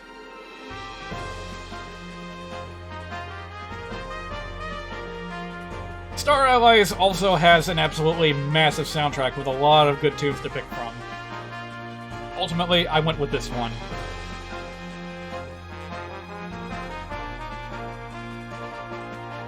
The level Planet Tower, well, I don't even know why it has to be its own planet. It's basically just a big stone tower reaching up into the cosmos. Somehow they turned it into a planet. What did that even look like? I've gone and forgotten. Was it just a big stone cylinder floating in the middle of space? Whatever. Doesn't change the fact that this was an awesome level to play. When Star Allies finally takes you into space, that's when the game comes into its full character and really becomes memorable. Honestly, even the map music for, you know, what was it called? Heroes in a... no. I've already forgotten the name. Star Allies is split into, like, 4 different chapters. And the 4th one takes place in outer space, and the map music for that particular chapter is so good that I almost put it above this.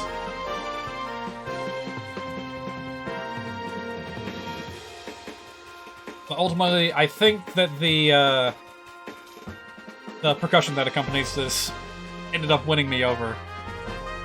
Those perfectly timed cymbal crashes, like... yeah, like those.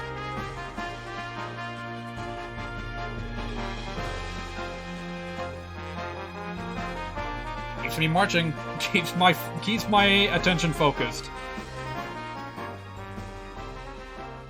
The theme of a grand journey through space. Here's Castlevania Symphony of the Night. I honestly wonder if there's a person out there that has played this game and doesn't know Lost Painting. It's like the best piece of music that plays in the inverted castle. And if I remember correctly, the first place you're likely to hear it is in the inverted chapel, which is just bathed in this otherworldly light, with angelic creatures like the Sniper of Goth right there, showing up and making a mess of things. I don't know what it is, there's just something transcendent about this particular piece of music.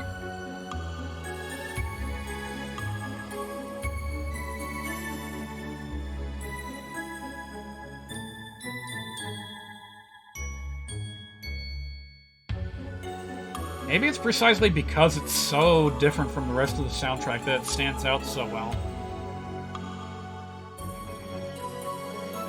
It's almost like you found a sanctuary in the middle of all this hellish chaos that Alucard goes through. I mean, it's not like the enemies that you fight are any weaker, but something about the atmosphere just completely changes how this song is presented. I know it also plays in the library, and I wish that it didn't, because it feels completely out of place there. The inverted library is just the library, again. With enemies hopping around, trying to make a reference to the Wizard of Oz. And I'm just like, another song would have worked better there.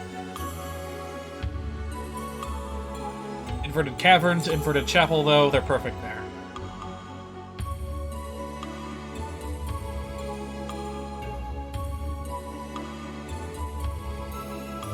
Probably the slow pace of this song, and that plodding, like, boom, tonk that you hear over and over again. Kind of like a confident downward descent down those stairs as you revisit them. By an Alucard that is so experienced that he doesn't even need to bother with the enemies flocking around him. He just keep on walking.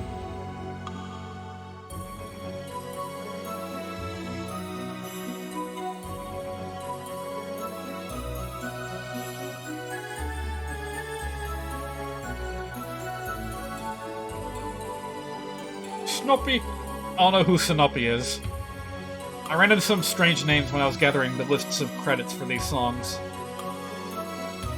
I'm thinking that that name over there was not supposed to begin with a J. That might have been a mistake on my end, but... Snoopy. Every time I see that name, I just think of that goddamn skeleton video. With the crocodile song playing in it.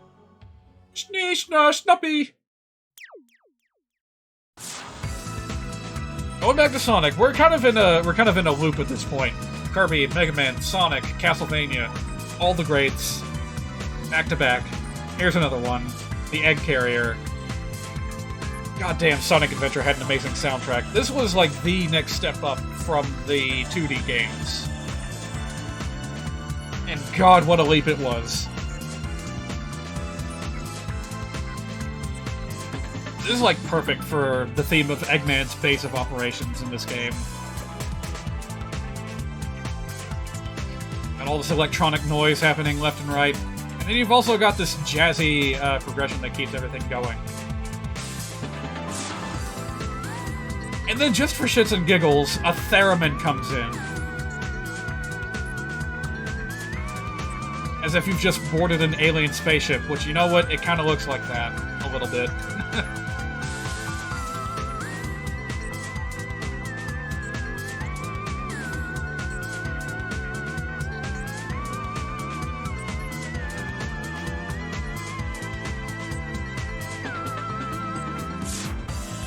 Oh man. I've got one whole other stream of this sort of thing to do tomorrow.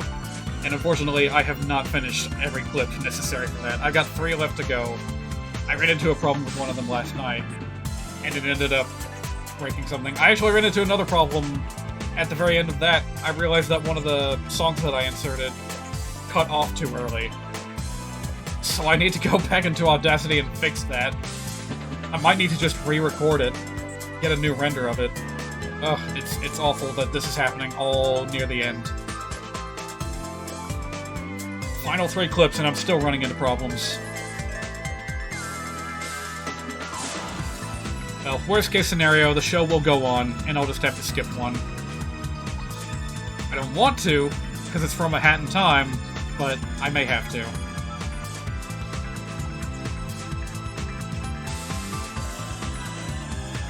Man, what is this funky guitar sound that keeps popping up? Is this what funk music sounded like back in the day? I don't think I've ever listened to funk music before, but,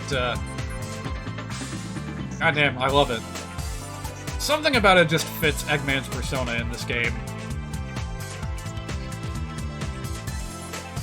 They tried playing up his sinister nature, but at least while you're playing Sonic's campaign, he's still a big hammy goofball every now and again. I think having these little moments of funk in the middle of Eggman's music is perfectly appropriate for his character. And it's Sonic again, going all the way back to the past with Sonic the Hedgehog 3 and Knuckles, even though I just have the logo saying Sonic the Hedgehog 3. Ice Cap Zone, the forbidden track that no game is allowed to reference nowadays, because, like, Michael Jackson may have had a hand in creating it. I wish I knew the full story, but it's locked behind so much, like, legal red tape. I honestly wonder if anyone out there is at liberty to discuss the facts behind this piece of music. For now, we'll just have to enjoy it for what it is, which is just a really kicking Ice Mountain level. With the occasional sampling of what sounds like a Michael Jackson noise.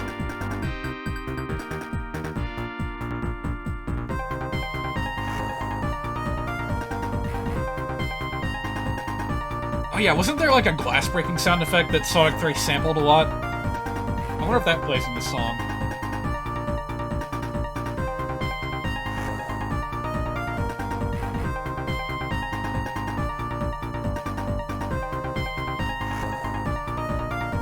If it's gonna happen anywhere, it's gonna be at the loop point.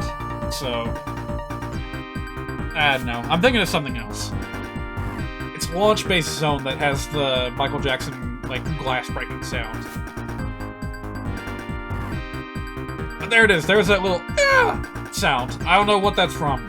Sounds familiar though. How do you like this art, by the way? This came from a magazine cover of talking about Sonic the Hedgehog 3. I thought it looked really cool. I couldn't find anything else to represent Ice Cap, so I went to GIMP and did some very careful cutting to pull that image off the cover of this magazine, and I think it turned out really good. It's also an excellent pose that I'm surprised I've never seen before. What better way to promote Sonic 3 than to show Sonic on a snowboard giving you a 3-fingered salute? I'll tell you how you can improve on that. Have Knuckles in the background doing the exact same thing. To be fair, they were released separately, so it would make sense for Sonic and Knuckles to have a completely different advertising campaign, because otherwise, how are they going to sell it to you? You need Sonic 3 in order to play Sonic Knuckles, or... wait, do you? Okay, full disclosure, I have never played this game on its original hardware. I think I played a version of it on PC. Can't remember if it was an official port or not. And yep, going back to Kirby, the wheel just keeps turning. I'm not sure if there's anything in the top 10 that's gonna knock us out of this pattern, but hey, Kirby Air Ride was pretty fantastic. And ultimately, I think City Trial is one of those pieces of music that just kept me going. And it's one of the only tracks that plays while you're playing City Trial, so it had better be good. Because you've only got one alternative to it. Not counting the random events that change the music, but yeah, that's a whole other thing.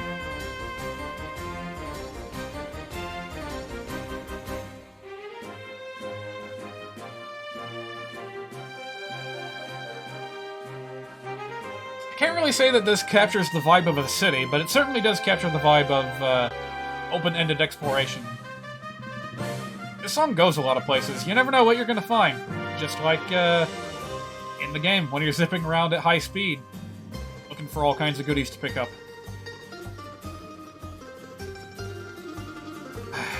I've said it before and I'll say it again. If any game deserves to be remade from the GameCube, it's this.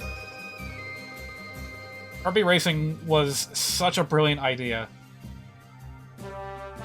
And it paid off so much if you ever, actually got to play this multiplayer with other people.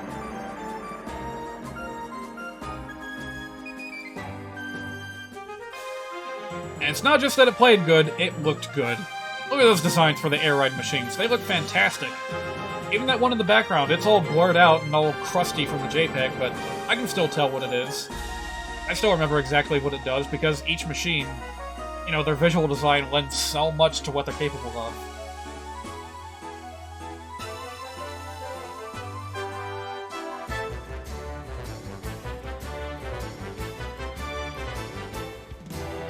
Also, there's a lot going on in this picture. I think they did a pretty good job of capturing what makes City Trial what it is, just with this image.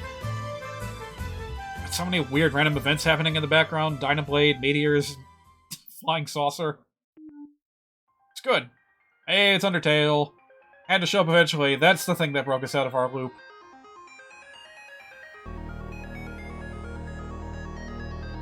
Some very stiff competition there was for which song I would use to represent Undertale. Even the basic Ruins theme that we all heard back in the demo of the game really memorable and stuck with us. Theme of Waterfall, the theme for the core, they're all so good. Ultimately, I went with music that plays in Hotland. Because something about that repeating synth, I want to call it an arpeggio, although I don't think that's actually what it is. No, it's not an arpeggio. Whatever it is. Whatever it is that's constantly, trinkling, that's not a word, is it? Trinkling? It's constantly going up and down. Yeah, that one. It kind of reminds me of Cave Story a lot. Oh man. Now I'm kind of sad that Cave Story didn't make either of these lists. Spoilers, but yeah, Cave Story was just a little bit too simple to make it onto a list as competitive as this. I do still love it. I do still listen to it from time to time. But it was just a little too little, and the competition was a little too fierce. Hey, you know what? If I was just making a list of the best indie game musics, Cave Story would definitely make that list.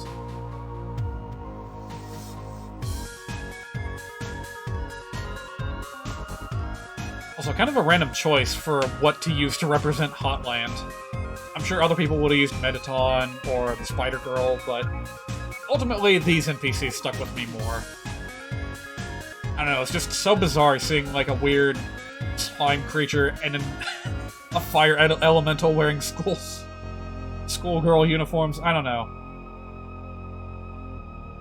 Toby Fox is good at throwing curveballs like that. Hey, going on to Mega Man again. I talked before about how that one track from Kirby Return to Dreamland was like the perfect essence of a moonlit night. Well, you know what? I think this also plays pretty well into that. The ambience in this level, like, the aesthetics were so strong that to this day, if something is going at high speed in the dead of night under a full moon, this is the music that comes to mind. Because that's where this takes place. It's a train going at high speed, on its way to a depot, in the dead of night with a full moon watching over you.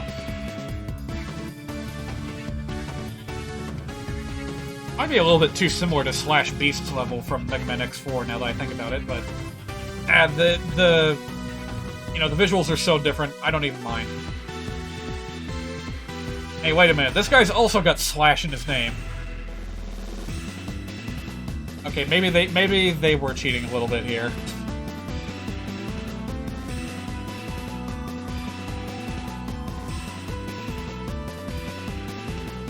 Now, funny thing, if you never heard about this before, Mega Man X has an interesting naming scheme with all of its Maverick robots.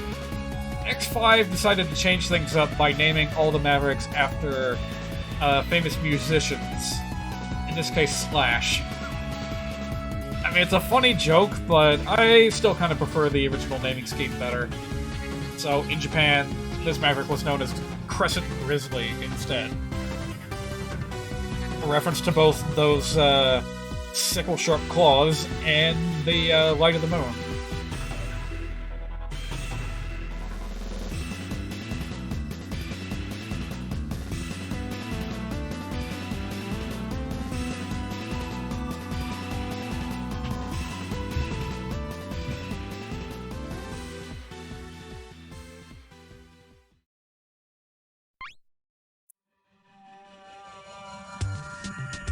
Super Paper Mario, one of the RPGs that rocketed pretty high on the list.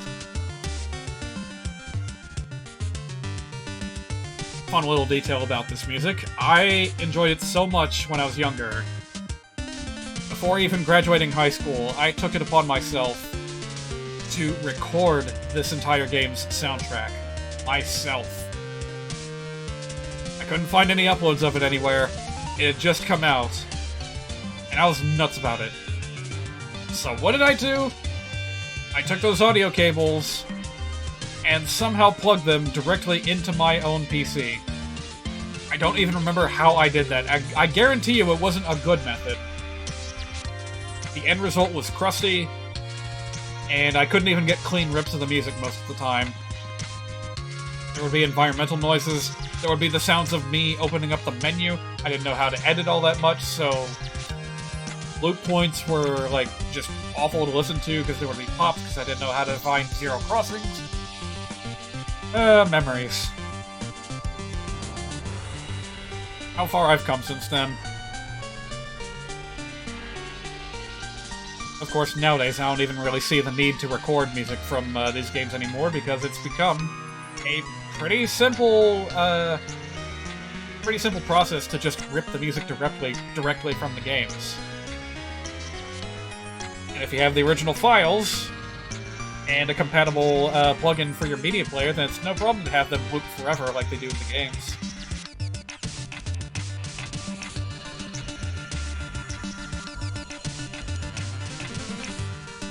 So how can you describe this? It's like chiptune music with some ambient synths and the occasional percussion that sounds like a clock ticking. And something about that particular combination really, really resonates with me. I don't know about you guys, but I don't hear, like, clock percussion all that often, and I think it's underused. And the song's already over. Oops. Back to Shovel Knight.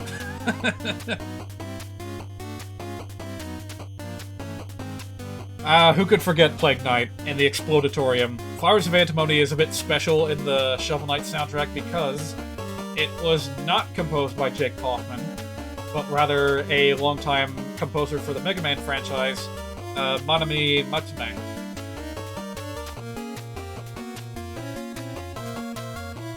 I don't know if you can even really tell all that much. Their styles match up pretty darn well. And of course, Jake Kaufman, whenever the time came to remix this for a boss fight or for something in Plague of Shadows, you know, he just blends it in seamlessly.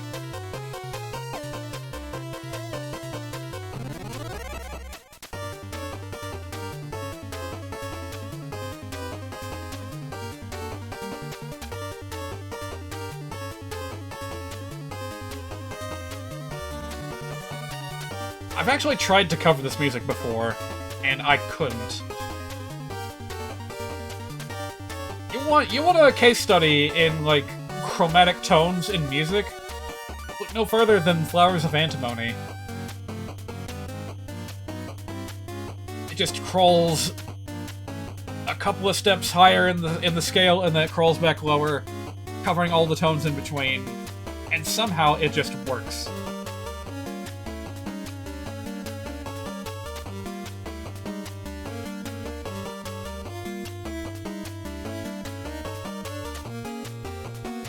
I suppose that kind of reflects what a bizarre and atypical character Plague Knight is. He doesn't behave quite like the other members of the Order of No Quarter. He hops around all over the place, you never know what he's gonna do next.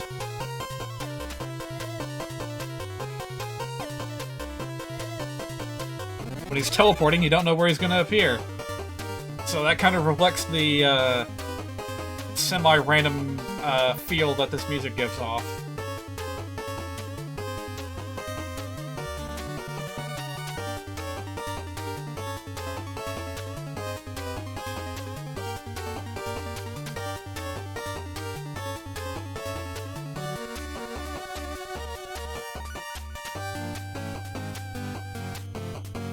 Like, every time this part comes around, I always want to crank up the volume.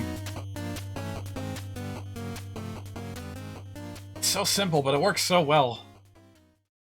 Hey, sometimes less is more. What can you say? Top 10 at long last. Starting with Donkey Kong Country. It had to appear at some point on this list. Aquatic ambience is legendary among people that listen to video game music that are aware of Donkey Kong Country. That's a strange combination of descriptors I just gave, but this was so far ahead of its time, technologically speaking. Like, I played for you guys Chrono Trigger music that came out like 2 years after this, and the difference in sound design is like night and day. Even though Chrono Trigger still had a really good soundtrack, this is just on a whole nother level with how it's put together.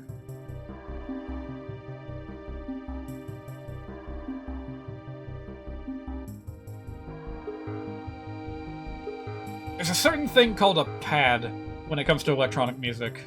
And I've never quite understood exactly what it meant, but they're meant to be sustained and held over long periods of time, and they kind of morph as they're being held down. And while that's kind of ubiquitous in electronic music, in games, it's almost unheard of, really. Not before we got around to, CD audio. If you're trying to sequence that sort of thing in something like a Super Nintendo framework, you're not going to be successful. Or at least that's what people thought until David Wise came along and just... My god, he blew the entire world away with the soundtrack to Donkey Kong Country. I feel like it may have been one of the earliest commercial successes in trying to, sell a game's soundtrack on CD, separate from the game. In the West, anyway. And I don't have any solid numbers to back that up, that's just, a theory. A game music theory. If any game deserves that honor for its heyday, I think it's Donkey Kong Country.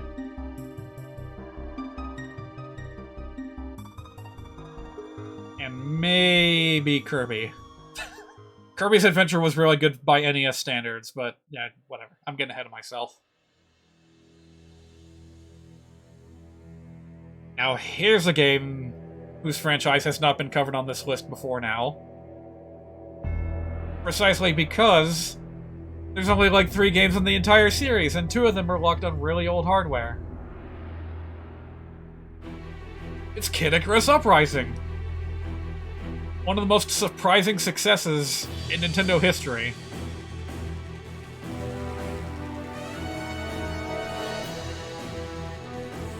I had a really hard time picking for this one. There's so many good songs in Kid Icarus Uprising, and a lot of them centered around Viridi. I love them all. Every last one of them. Theme of the Arm is kind of hit and miss. Theme of the Space Pirates didn't get used all that much. Theme of Hades, a little bit too simple for its own good. But Viridi has, like, the most recognizable leitmotif out of anything in this entire game. I was gonna pick Wrath of the Reset Bomb, but it's close enough to this track that I decided to pick this one instead, because this also has elements of the Reset Bomb Forest theme, which is gonna play in a couple of measures right about now. Wait. Now.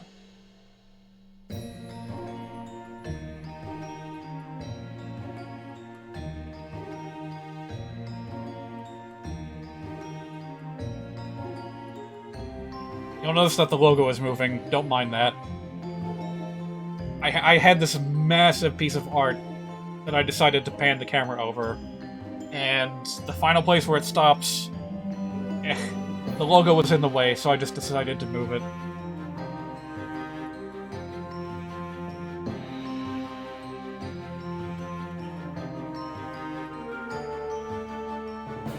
Yeah, those little chimes, they're just a perfect interlude to kind of capture the inherent beauty of nature. And then right away it goes back to the, honestly pretty warlike motif that Viridi carries with her. For a goddess of nature, she's really combative.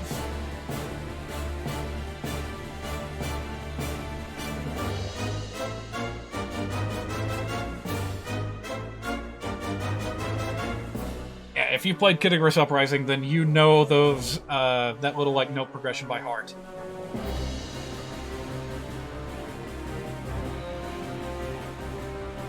This game needs a freaking sequel, man. We need a sequel with Viridi as the main antagonist. She didn't appear until halfway through Kid Icarus Uprising, but she made a huge impression on all of us. And it feels really worthwhile that she got to stick around for the whole run of the game after that, as a supporting character. For God's sake, they even tease it. They tease it by having, like, Dark Pit show up at the very end after the credits and be like, hey, I'm working with Viridi now. I don't care about Hades. The seeds are there. The seeds are absolutely there for a sequel. Well, it's been almost 10 years, dude. And there's no sign of any interest in this series. Oh god, this song.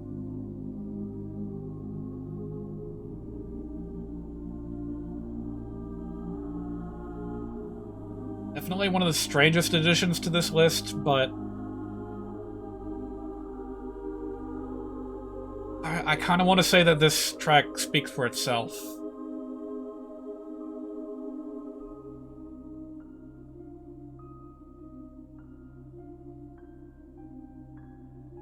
Whenever that choir flares up, after all that build-up, it really, really sends chills down my spine, and the title hits a little bit close to home for me. In fact, a lot of close to home. Now, in the context of World of Goo, Mom is like a computer. There's nothing symbolic about it, and yet hearing this track on its own,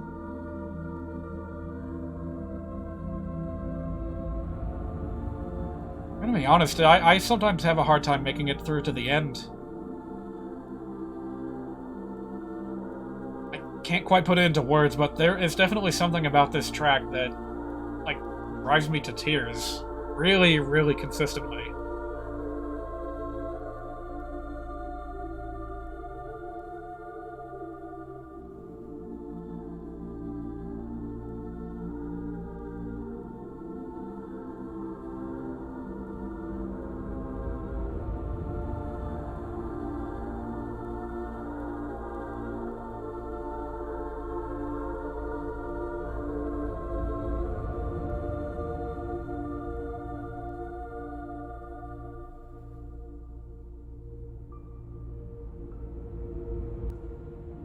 For anyone that's watching, it's almost Christmas. If you've been kind of estranged from your family over the past couple of years, whether it's because of the pandemic or because of political tensions, Maybe at the very least give your mother a call.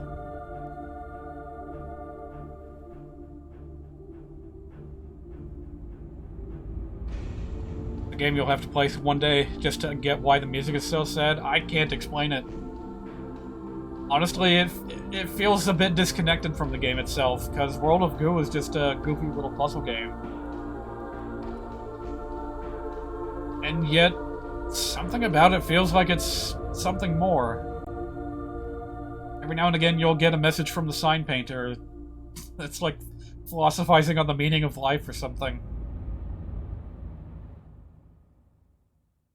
Maybe it's because of all the goo balls being like their own individual life form, and you're just casually using and disposing of them. I don't know, that's a subject for another day.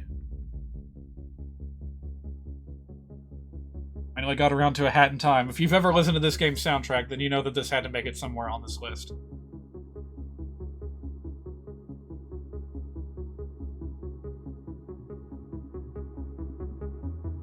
Now, for the record, this is not my favorite track from this game, but it's really high up there. I have a special slot reserved on the B-side for another Hat in Time track. But for the time being, my god, Yakuza Metro is just chock full of amazing music. And even something as low-key as this, like, it just sticks with you. Okay, maybe it's... I have got to stop playing with this thing. I've been playing with a metal hairband, and that's what I keep thunking on my keyboard.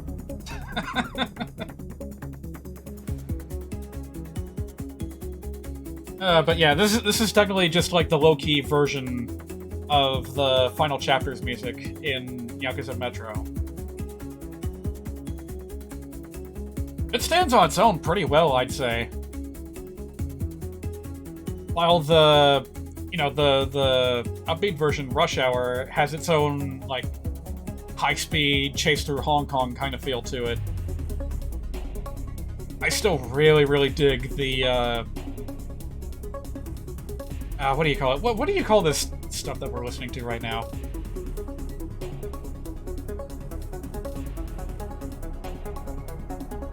It's bassy, it's modulated, it's slowly creeping up to a climax of some kind.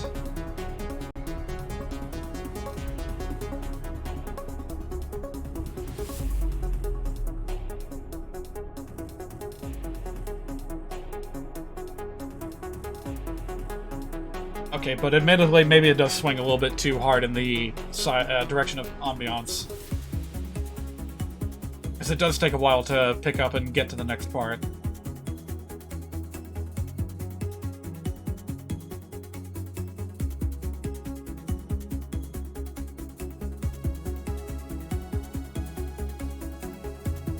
I just now noticed that thing to the right of Hat Kid.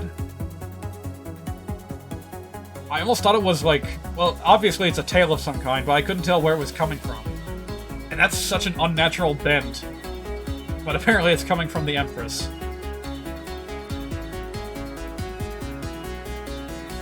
Hey, you know what? While I'm thinking about it, Yakuza Metro is a clear shout-out to the Yakuza series of games. Does the music in Yakuza ever get as good as this?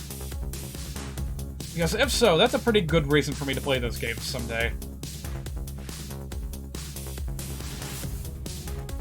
I have high doubts that we're gonna get, like, EDM synth beats like this in a Yakuza game. But if it even comes close to it, that'll be worth the trip. Yakuza music is phenomenal. Oh, man. Yeah, again, to reiterate for anyone that didn't know already, this list is comprised of music that I've listened to and from games that I have played. So I know that I can't cover everything. It's impossible for one person to cover everything. Just look up Fly from the Yakuza 3 OST. Go ahead and link that to the group in Media Share. I'm sure we'll all be able to appreciate that. Oh, Empress. We never got a proper boss fight with you. I'm still sad about that. And yet, I can't say that I'm completely disappointed with you know, what we ended up with. The escape sequence back through the city, new threats at every turn. It was still fun. Just not quite as high of a peak as it could have... as it could have climbed. I don't know what I'm saying anymore. It's getting late. We've got about 15 minutes left to go. A little bit more than that. And then... I'm gonna be so tired. I'm honestly not sure if I'm gonna be able to finish this B-side video by this time tomorrow. Especially considering all the rendering. Like, what if I run into a problem while rendering? I've learned a lot since the first render job that I did with this video, so I have reason to believe that that won't happen, but god, what if it does?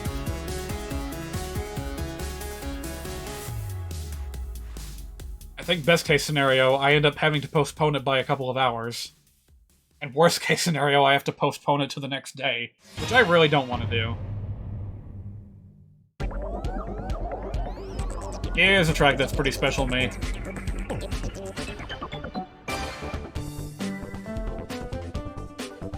Although, I had a hell of a time trying to find out what to call this track. It plays on 4-side in Super Smash Bros. Melee, but the track itself is never referred to as 4-side.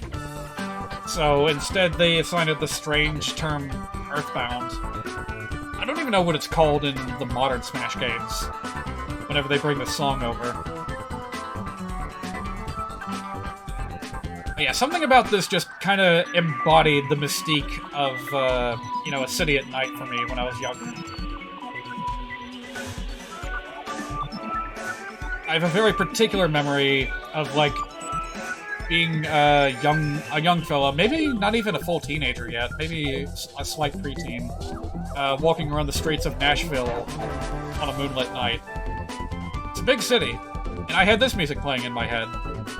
Because it was like all the excitement of exploring the big city that, you know, I got to feel a little bit of when I played Earthbound. They had a big city to explore. They never got to explore it at night. It's a whole nother world when the lights go out. Or rather, when the lights come on. Yeah, sun goes out, the lights come on.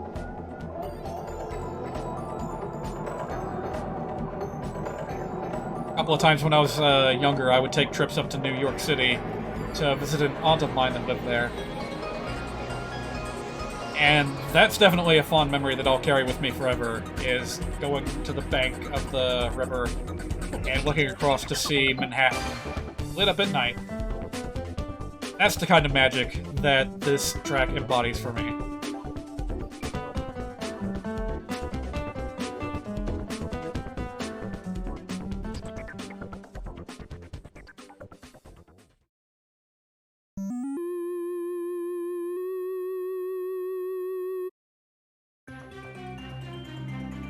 Here's a bit of an odd choice for a top 10. And yet, I have to give it some accolades because of how phenomenally unsettling it is.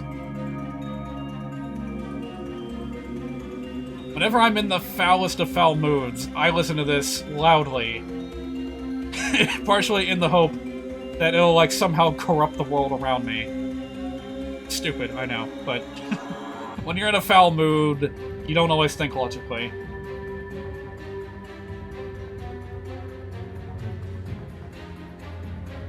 Also, you know what? Maybe I should have declared spoilers for this video, because, yeah, the identity of this thing that you see before you is definitely a major spoiler for Fire Emblem Fates. And I do reveal a number of other, like, final bosses, because final boss music tends to be the best music in video games.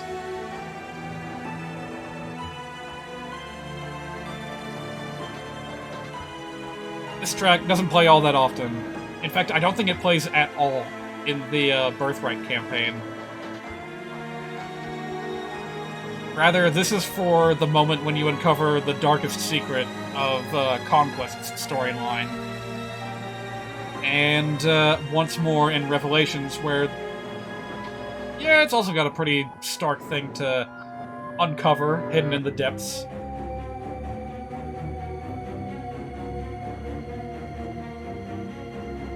This was a fun effect to put into motion.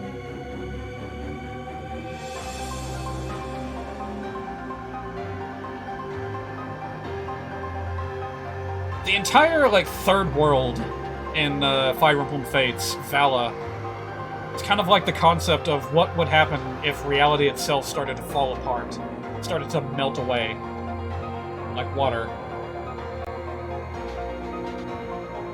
Floating platforms in the sky are one thing.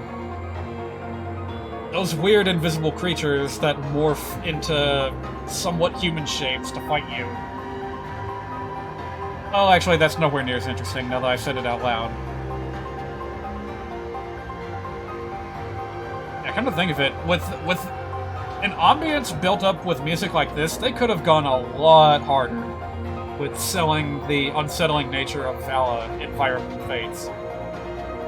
Contrast with Shambhala, the, like, hyper-techno city from Fire Emblem Three Houses. That had an environment that one-to-one matched the, the feel that the music was generating. This, it's kind of just one entity that's giving off this aura. The rest of it is basically just, the castle of Hoshido. Not a lot to write home about. Boy, imagine if the walls started melting. Well, that's something for another day. Moving on to the next track from another Donkey Kong Country game. Kind of a wonder that only 2 games made this list. I was very close to putting in Donkey Kong Country 2, but ultimately I decided against it.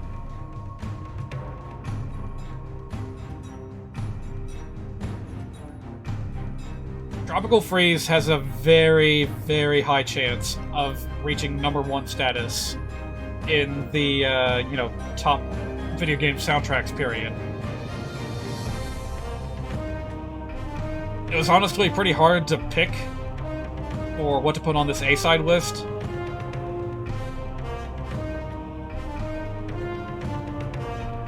Who am I kidding? This is such a standout theme. How could it not rocket up to the top of this list? It's so different for Donkey Kong Country standards. It's completely a far cry from the usual, upbeat jungle percussion that you would hear from a Donkey Kong Country game. Instead, you got this slow, pounding bass drum and these flurries of higher instrumentation. Very apropos for a Scandinavian-looking kind of setting, as is the fate of Donkey Kong Island in Tropical Freeze.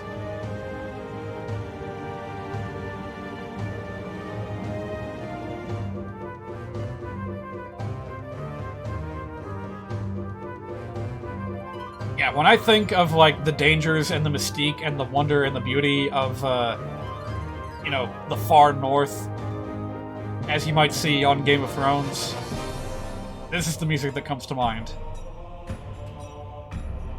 And apparently, sir, that there's something to that, because a very similar choice of instrumentation was used for the main theme of Game of Thrones.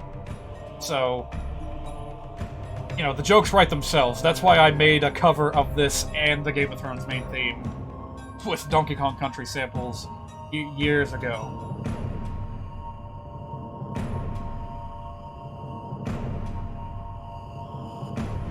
Pounding drum, just, I love it so much.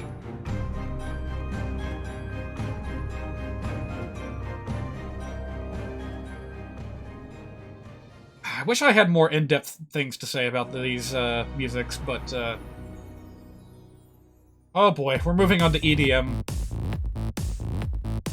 We're moving on to Crypt of the Necrodancer. I almost didn't give this an A spot because so much of its music is so high energy and intense. But I decided to make an exception for Stone Cold. That just goes all in on the EDM. And by the way, if you've never played this game before, for one, I would highly recommend it. For two, Zone 3 is really, really special with its hot-cold dynamic, and how not only does the environment change when you go from one extreme to the other, the music does too. The colder you get, the more the music shifts to EDM. The hotter you get, the more it goes to really sick, nasty, hard rock. Courtesy of Family Jewels. Honestly, even between this and its, like, hot version, Igneous Rock, I think it's called, really, really close call, but ultimately, I prefer this one.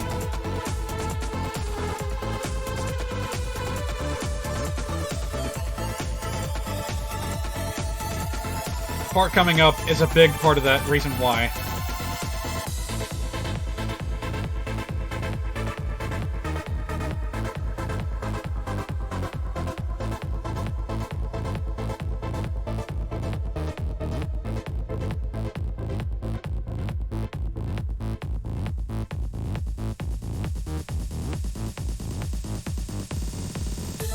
I just finished other Crypt of the Necrodancer clips, like, a couple of days ago, where I had to be really, really careful with mapping, events in the video editor to the beat of the music. It's not easy. And it takes a lot of patience, and ultimately, I think I dropped the ball on this one. I spotted a couple of spots where it went out of sync. Can't rely on a loop, because almost never are you going to get a song where the BPM matches up perfectly with, like, the frame rate of your video. Inevitably, it's going to get out of sync unless you catch it and shift it every single time it happens. But enough about me. Got 2 tracks left in this list. What could they be? I don't know what that was just now.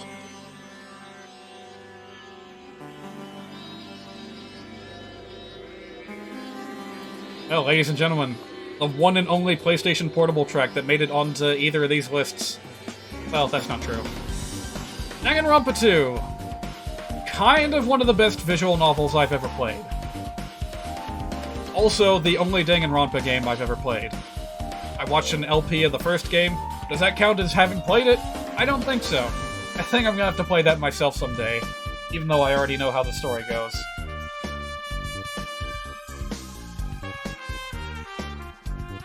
Danganronpa 2, I think there's just something about its specific cast of characters that drew me in way harder than the other games.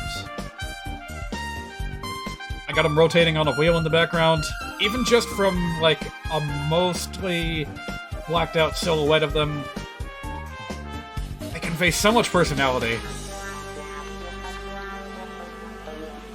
Not counting Monokuma. I don't know what to do with him. I figured I might as well include him anyway. It's kind of like the ring of participants in the student, what do they call them again? The mock trial. Or just the trial. Whatever, the murder trials. Yeah, everyone's in a ring, and that includes Monami and Monokuma.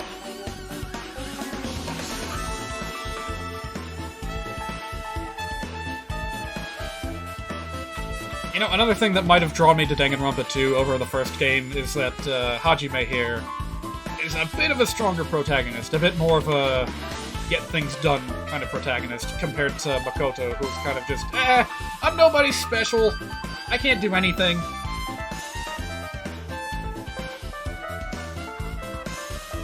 Hajime kind of fits that bill a little bit, but I feel like he takes charge a lot more.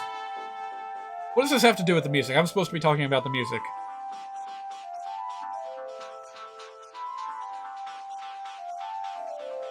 It may contain... Homicide here may contain one of my favorite, like, bass lines in video game music ever. It hasn't come back yet, but don't worry, it will.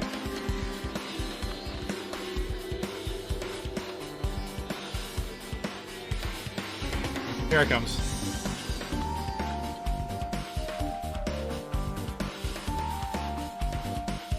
And that's like something I'm gonna have to remember next time I write an original piece of music, is that, you know, a bass hook can really keep a song going.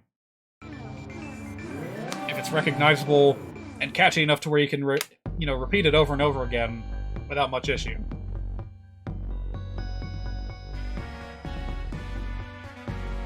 So here we are at number 1. It's Cadence of Hyrule. I might be suffering from a little bit of, what do they call it? A bias towards new things. There's a certain term for it, and I forget what it is. But this was one of the more recent games that I had played by the time I made this list. Recency bias, that's what it's called. Overall, this game's music is fantastic, but Hyrule Castle in particular stuck out to me.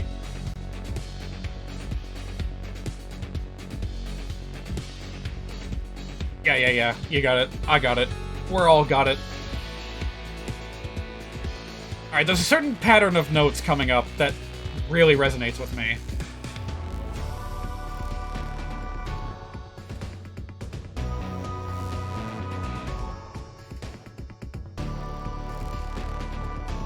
It's a long, short progression. And, like, the last note is shorter than short. It's a staccato beat. And something about that, played for 4 bars, really resonates with me. I actually composed something with a very similar pattern years ago. And who knows? I mean, who knew? Apparently that was one of the things that I liked most about it. A bunch of people's favorite thing of all time came out in the last 3 years. Well, shoot. That's a pretty specific number. Where'd you get that? But yeah. I think that pops up in the B-side list, too. I'm gonna try to remember what the number 1 game on that list was without spoiling it.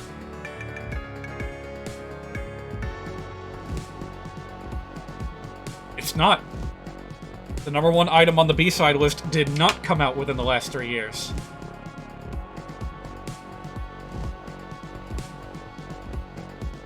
It's just a general thing, you don't actually have the numbers. Oh.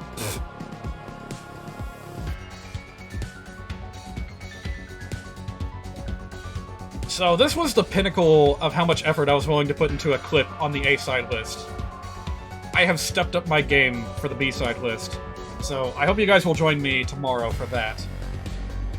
Even if I can't quite finish the whole thing, I'm going to stick to my word and show whatever I happen to have when it's go time tomorrow.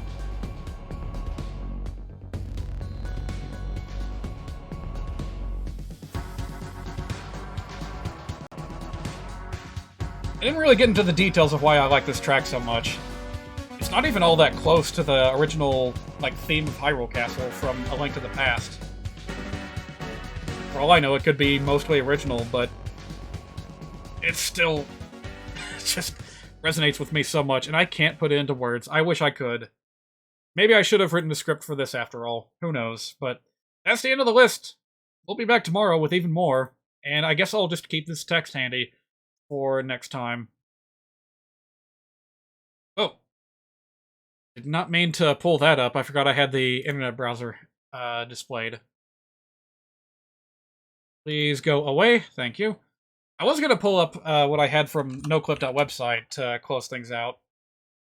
And what do you know? It's still there, so why not use it? Yeah. Alright, glad you could join me. Hope you have a good night. I hope you enjoyed the music that you listened to. Again, I'll be uploading the video individually to YouTube later. And I'll also be creating a playlist from whatever is uploaded by other users. So we'll have that to look forward to. That way you can, treat it as a playlist and shuffle around it if you so choose. Who knows, maybe I'll even distribute like a zip file of this music on Google Drive or something. But we'll figure that out later. For now, I need to focus on finishing these last 3 clips for the B-side. And until then, I'll see you guys next time. Have a good night. And take care everywhere. See ya.